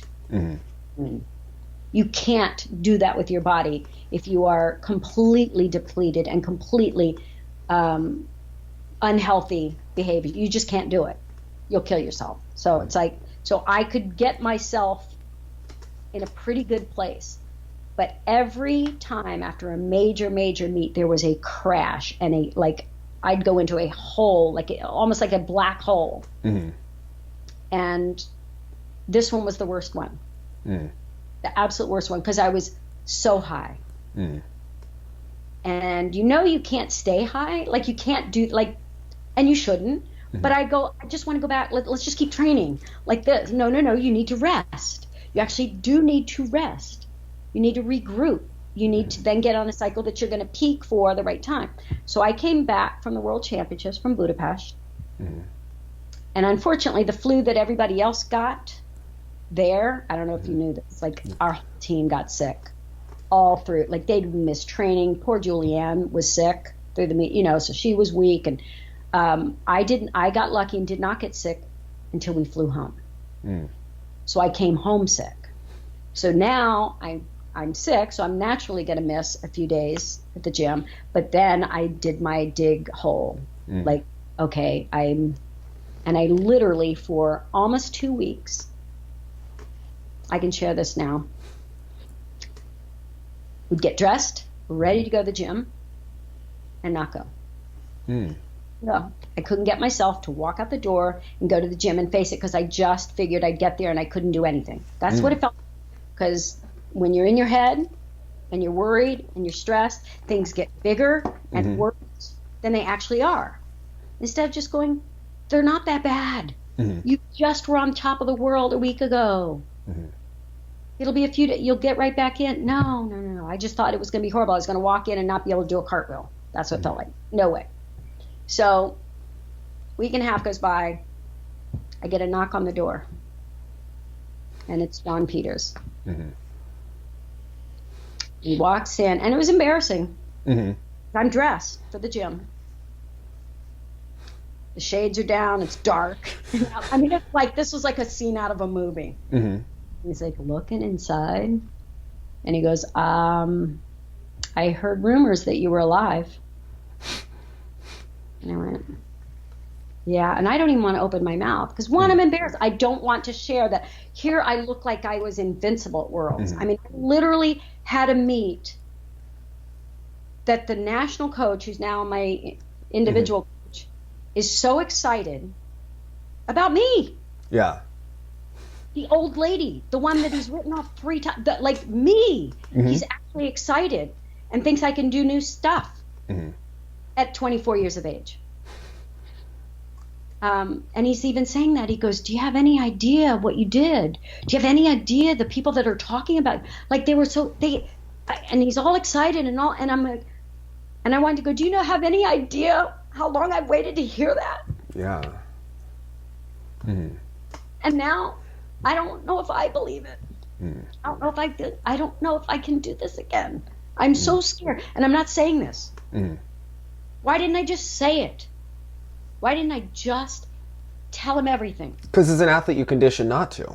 Exactly. I didn't tell him how scared I was. I didn't tell him how horrible a deep hole that I've dug, and I can't even find the shovel anymore. I've dug so deep, it's like, oh my God, I can't get myself out of here.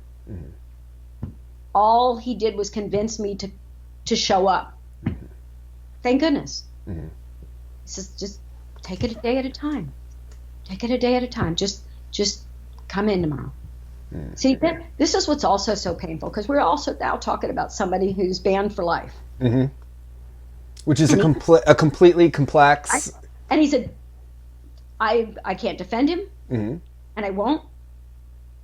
The man hasn't even apologized to, first of all, those he harmed, but to our entire sport, to those of us who believed in him, who he was good to.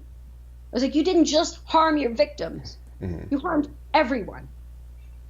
Did you know, like, stuff going on? I mean, I knew nothing. Not even a little, like, no. I got no sense, no feeling, no nothing. And I even went back to the gym some, because we did some shows afterwards, and I still lived near the gym, and I still loved, first of all, I loved Michelle Dussert. She was like my little sister, and she was still training. Pam was still training.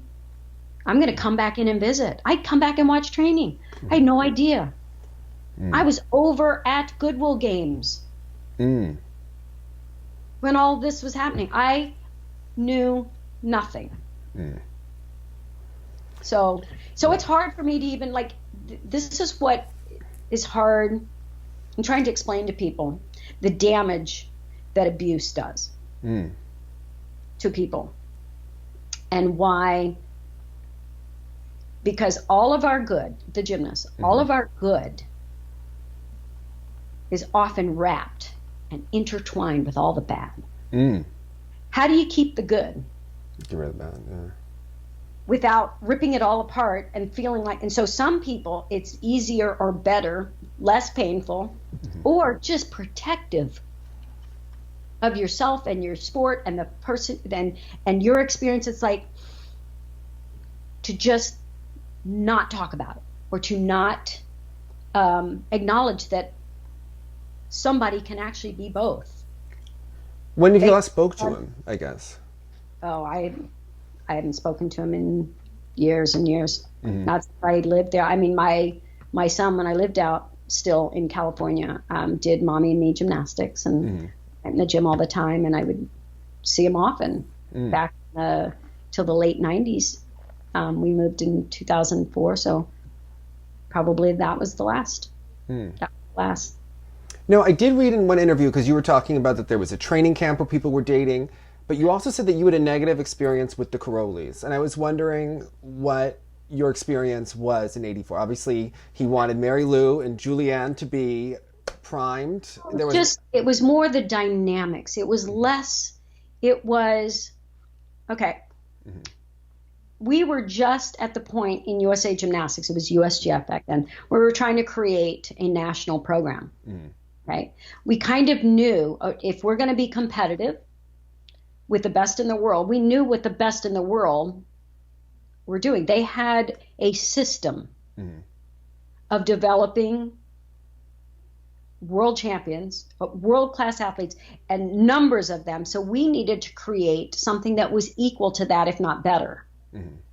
And that would be a national program. So the problem is there was so much fear in creating that, because if you have a national coach who's also a club coach or an individual coach, there was fear. Absolutely. Other coaches didn't want to potentially lose their athlete. What if that athlete wants to then go out and train with them, or they didn't want to give up control of training their own athlete. And who, if you think about, and there was just so much he and Don hated each other, so. Well, yeah, and not just that. So, Bella wasn't a team player. He's not going to be a team player. He just wasn't. He fought for his athletes, as you should. There's nothing wrong with that. But he hadn't bought in, and he's not going to buy in. The problem is we were straddling the fence. You can't do that. We weren't fully committed to a national program. We had a national program with a national coach, but the individual coaches would coach their athletes, but then we'd all come together. It was never, we were just a hybrid at that point. And it created a lot of turmoil, a lot of distrust, a lot of, distraction, less so for the younger athletes, more so for me. I was an adult. I was fully aware. I was also a coach. So it's like, and when we go to meets, I had to be more aware of the dynamics, because it was my job to try to keep our team, together, and relay things that I needed to relay to coaches from the team, because we want to make sure that everybody's okay. And you were a friend to your athletes, because what happened in '81 with Lucy Collins? They talked about that you were so concerned for her that something happened to her in bars, maybe in '81 World Trials. I'm trying to think. I don't know. I think that by nature, I'm just sort of like, I was old too, but I think I would have been old anyways, even if I wasn't old. I was sort of like a motherly kind of mother hen, sort of protective type person. That's my nature. And I care about people, and I'm aware of what's going on with other people. So I remember it was very sweet. I got a letter from Karen Lamond. It was back in, I think it was at 80 Olympic trials, actually. And back then, we used to, some people sanded the bars, some people sprayed them and chalked them, some people, orange peels, honey, like they stopped all of that. And Tracy used to kill me. I love my dear Tracy, but oh my God, she was going to kill me. She would sand the bar down to nothing, down to fiberglass. Okay. And I would just about die. Like I needed to, because then they made the rule, you had to work the bar however they were. Well, so I can't go up and chalk. What if I go after Tracy? Mm-hmm. That's deadly.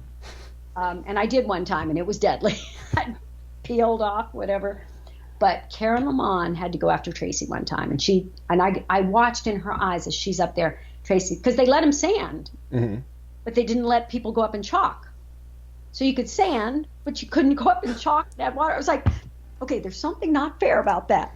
So then you want to be in the beginning of the lineup so that they haven't. So I'm looking at Karen, and she's panicked. She's literally panicked. So she couldn't chalk. I think they had changed to where somebody else could chalk for you, but you weren't allowed to go touch the bar. You couldn't touch the bars yourself. And so I knew I was a really good chalker. Like I trust me, I've traveled with Tracy for years. I know how to chalk the bars after she sands them down to fiberglass. So I went Tracy. I didn't know her at all. I mean, I knew her some, and I went up to her, and I said, "I know what you're thinking." I said, "But I can chalk your bars for you. I'm perfect."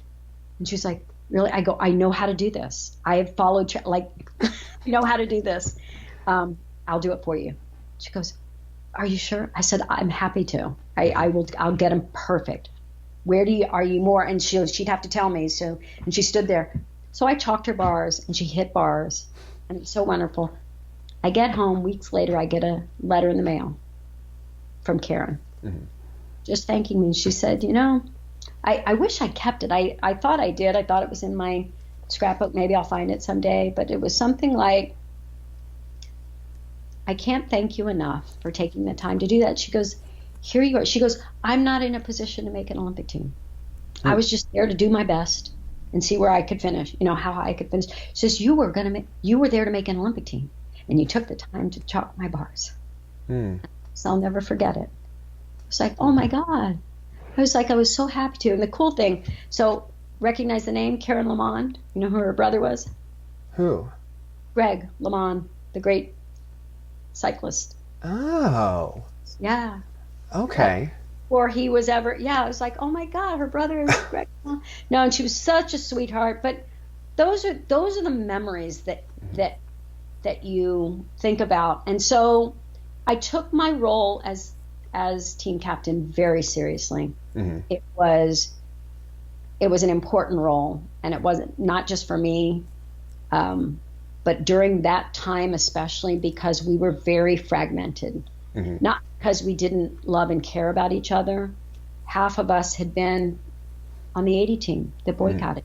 We'd competed at 81 Worlds and 83 Worlds. We'd been through a lot together, but we were still on separate teams. We weren't quite in that national program mode, and there was still so much distrust and so much fear and anxiety from making teams. And there was always the assumption, well, of course he's going to pick his athletes to be on the team. If it comes down to a choice, he's going to choose. And that added, honestly, it was more stress on me because I blew it at trials. I freaking blew it. So what happened on that?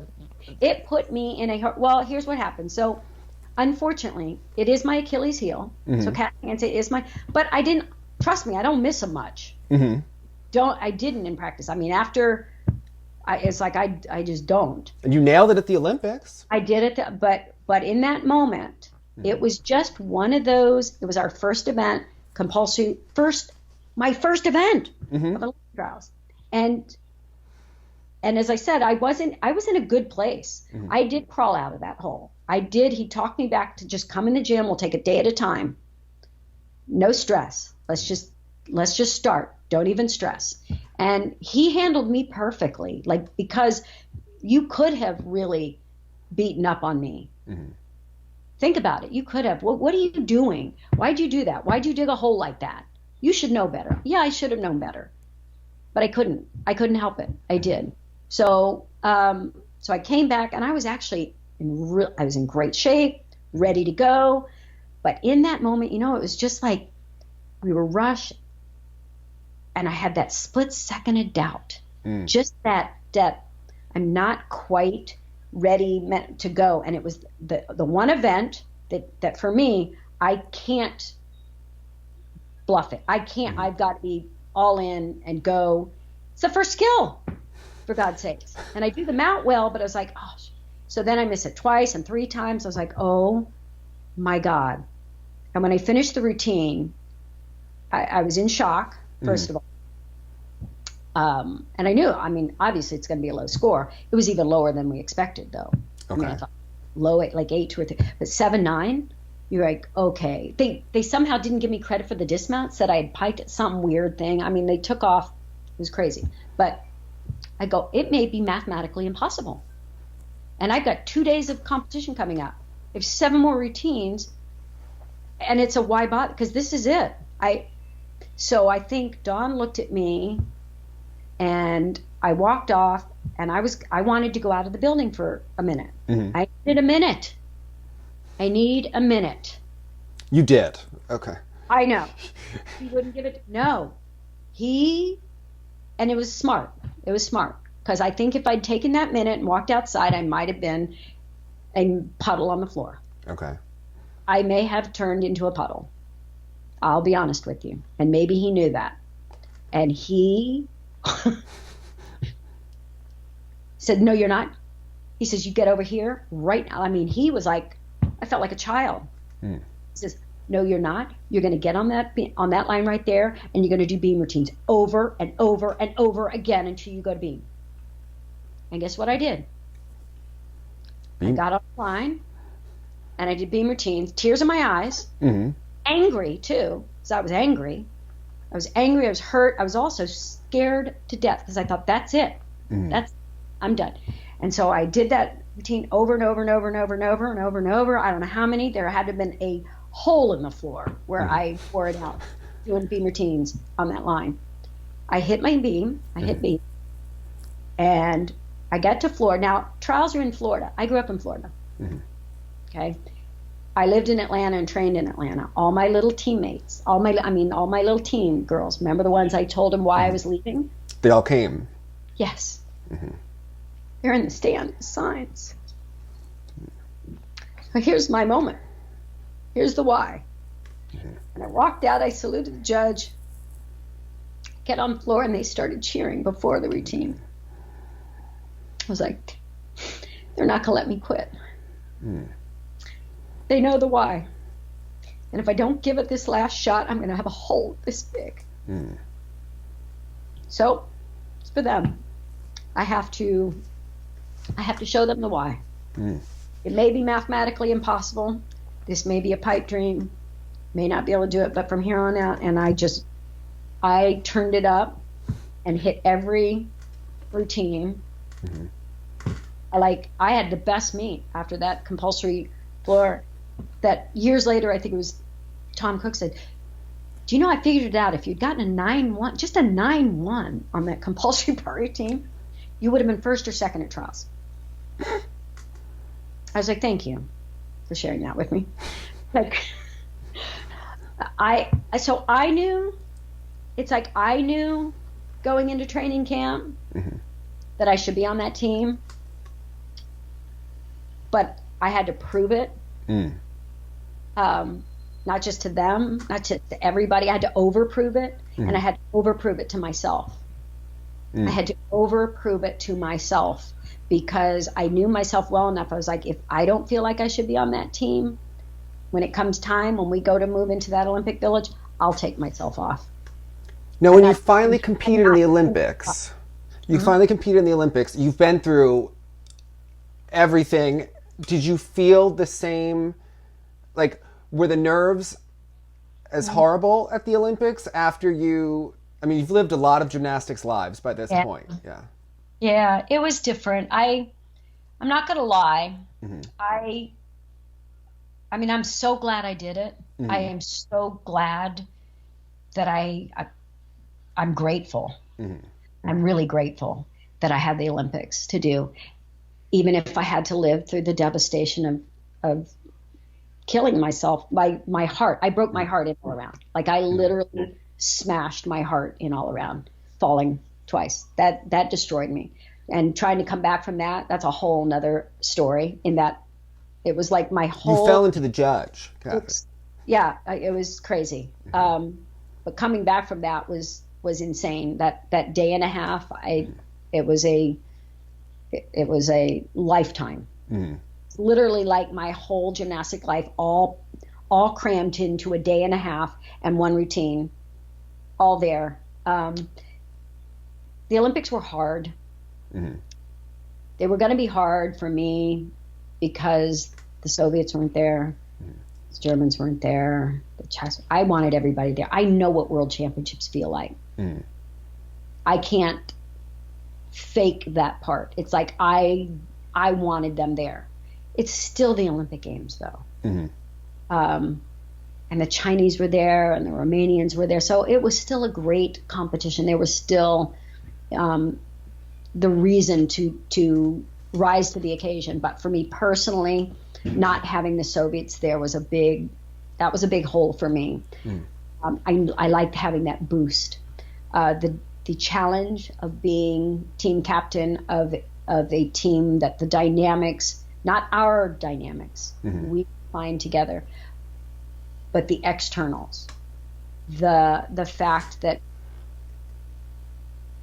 Bella was so much for me, it was like he was like a cloud for me the whole time. And did he like you? I think he did, but and I actually think he cared. I'll share a moment that I had with him after. It was painful because I think he did a lot of damage. He did a lot of damage to my Olympics. For me personally, it was hard because he pulled our team apart. They trained by themselves. They trained separately. They'd go back for an additional workout. So that creates doubt, and it creates confusion, and it creates it's not a force that pulls everybody in, where everybody's all in it together and we're all fighting together for a common cause. It was very clear. It was very clear what your goal was. It was very clear what was most important to you, and it's not us. It's not us. It's not like he wished us ill. It's not like he wished we didn't do well. It didn't matter. Mattered. His athletes mattered. Mary Lou mattered. Julianne's bars mattered. Like those things mattered, but not our team did not matter enough. And I knew that I could feel like I knew it clearly. So it developed an anger in me, kind of like, and I don't do well with that. I'm not that type of person that wants to carry that around, and I just want to try to make everything as good as it can be for everybody, and so that we all, because this is the Olympics, this is going to be with you for the rest of your life. How this plays out, this moment, and some of them were 15 years old. They're babies. They didn't understand all the dynamics. I did. And there was a lot of sacrifice on our team, and a lot of sacrifice from our two babies, our 15-year-olds, who went first and second on every single event. They were rock stars. And they gave up a lot, because I think Michelle should have been in bar finals. If you looked at Michelle's bar routine, it's like, had she gone later in the lineup? Yeah, I think she could have been in bar finals, absolutely. And the part of me that not being able to do what I felt like I should have been able to do in all-around finals, that's painful, like really painful, because I was like, the part of me that feels responsible is like, I took that spot. I needed to, do everything that I could. And that mattered to me. It wasn't just for me. I know it used to frustrate Don. He didn't tell me till after I had retired. He said, I always wondered, because he always counted on me in a team situation. He goes, I could always count on you. Always. Never doubted it. Even if things weren't going well. If it was for team, you'll come up with it. And I think he was right. Absolutely. He says, he goes, why couldn't you do it for yourself? Why couldn't you do it for yourself? And I don't know. I will say this. I got too excited after bars. First in all around. I got way too excited. I hit the bar routine of my life. I've never hit a bar routine that well, that perfectly. For me, that was the best bar routine. Stuck the dismount, and I went 9-9. First event. And I did everything wrong in my head from that moment. Like, I got too excited. I started thinking, I got ahead of myself. You'll hear me in my broadcast. You have to stay where your feet are. Stay in the moment. You have to stay. Can't get ahead of yourself. You can't go, I'm going to, and I got too excited for beam before I ever got there. And I had made the mistake of telling Don, because you could only have 2 coaches on the floor at the same time. So you've got 3 all-arounders. Okay, so we had to sort of, You, Mary Lou, Julianne. So we've got Don and Bella, yeah. Do you understand the dynamics now? Yes. Okay. There's a lot of stress, a whole lot of stress, because if something happened with those 2, it'd be Don's fault, too. And I actually did care.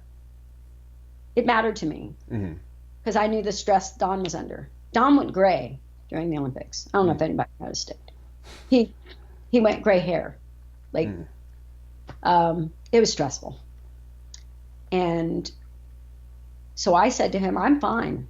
I said, just sand Pam with me. She can spot my Katja. She can set my board. She can do everything except catch my vault landing. My first vault warm-ups, I like to be caught. I don't want to sting my ankles on a first vault. I'm too old for that. I can't do it. I won't be able to vault. So that's all I need. I'm totally good. I was not totally good. I really needed somebody after bars to settle me down, to go. Did you try to straighten your leg on the layout or something? I think, because I always tended to bend that back leg, and you can't get a 10 if you bend that leg. You of all people, you could you should know that. You could see a flexed foot from space, Kathy. Okay. I know. I'm sorry. It jumps out at me. So anyways, and that always, I can pick my routines all apart. If I want to get nitpicky, that is the key, and a replay. Yeah. So anyways, it would have been nice if I could have straightened that leg, because I fell to the side I never fell to. Like if I never, you know how long I did layouts? I learned a back layout on a wood beam in 1977. I did layout. No, wait, I didn't. No, layout in 1977 on a wood beam. Okay, to miss a back walkover layout is just ridiculous. But I was trying to be straight. I thought I was going to try to straighten that leg, and then I could tell right as I was coming down, I was like, oh my God, it changed everything. And then I went off to the other side, which was also weird. I was like, oh my God, I can't even jump up from this side. I never fall over there. And I just now feel like this. So I was at International Gymnast. We Oklahoma for our meet, and we had a wrap party at International Gymnast magazine and Bart Conner Gymnastics Academy and all that stuff. And they had just bought Eileen Langsley's photos. So I have all these slides, pictures of me I've never seen. They let me take them home so I can look at them, and take my time looking at them.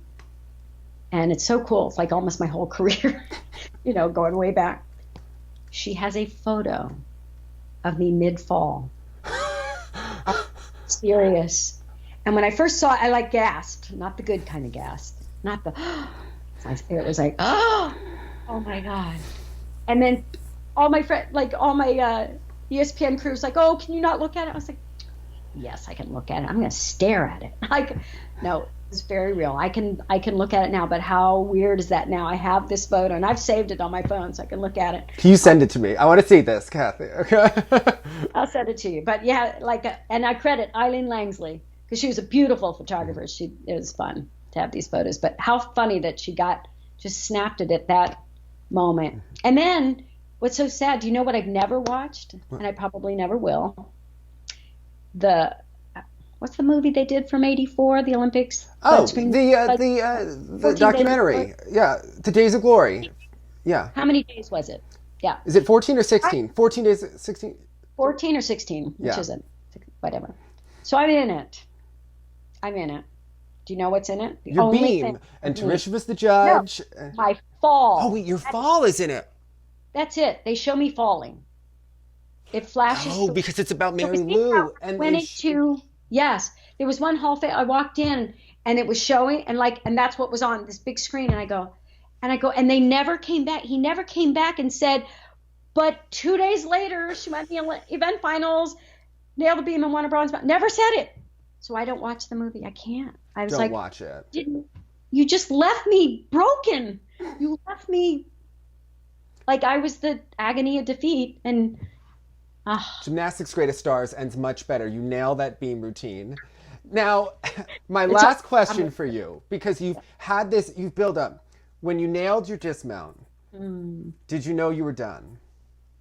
Yeah. So going into it, it was, I mean, I'm so glad I had that last beam routine. Mm-hmm. It sounds way too dramatic and way too overblown. Mm-hmm. But in all honesty, it saved me. Mm-hmm. Just, I don't know how I would have come full circle and been okay without that moment. Even if it didn't have to end in a medal. Mm-hmm. It did have to end with me feeling tough again. Remember I said the first time that one of the guys said, be tough. Because I'm strong. Mm-hmm. I am strong. I'm resilient. I don't quit, even when I should. You don't quit, Kathy. But you would have kept going till 88. I know. So, but I needed to feel tough again. I needed to feel like I did when I started. That was the coolest thing of having that moment of getting flashed back to 12 years old on my backyard beam. I literally, here's the weird thing. So I had that flashback, said to myself, there's a little girl inside that has dreamed of this moment forever, and I am not letting her down. And I even said that do or die for Hoover Junior High, which was what my first coach at Hoover Junior High School used to say every time we'd learn a new skill. And when I landed, I mean, it was amazing that I stuck. I loved that I stuck my last dismount. It's a great feeling. But to break from what I would normally do, because I would never, ever, I'm just disciplined. You salute and you turn. You put, you stick and you turn, you salute the judge and you walk off. No, I stuck and I put my hands over my head. That, right? Because that was the moment. I was like, that's it. That's the feeling. That's what I wanted. This feeling of coming full circle, of feeling what I felt when I first started the sport, why I loved it, why I didn't quit, why I wouldn't quit, and to have that feeling. And then I went to look for the stairs. I was going to walk down. I was like, I just jumped. I don't even know where the stairs were. I just jumped off the podium to have everybody come hug me and row. When after hugging and I'm looking for my mom and dad and she comes up to me on the phone, she said, it's time. And I went, I know. I even knew, you didn't have to tell me. I knew it right then. I landed. It's like, I know, that's it. I'm retiring. I didn't quit. I'm retiring. And this is the way I wanted to retire. And I'm lucky. I'm so lucky I got to do it there. And then I had no idea. None, zero. Scores, medals. I didn't know. I had no idea where I was. Because for that day and a half, all I was trying to do, leading up from being qualified, just breaking my heart and all around, I completely forgot. It didn't matter. I just needed to survive.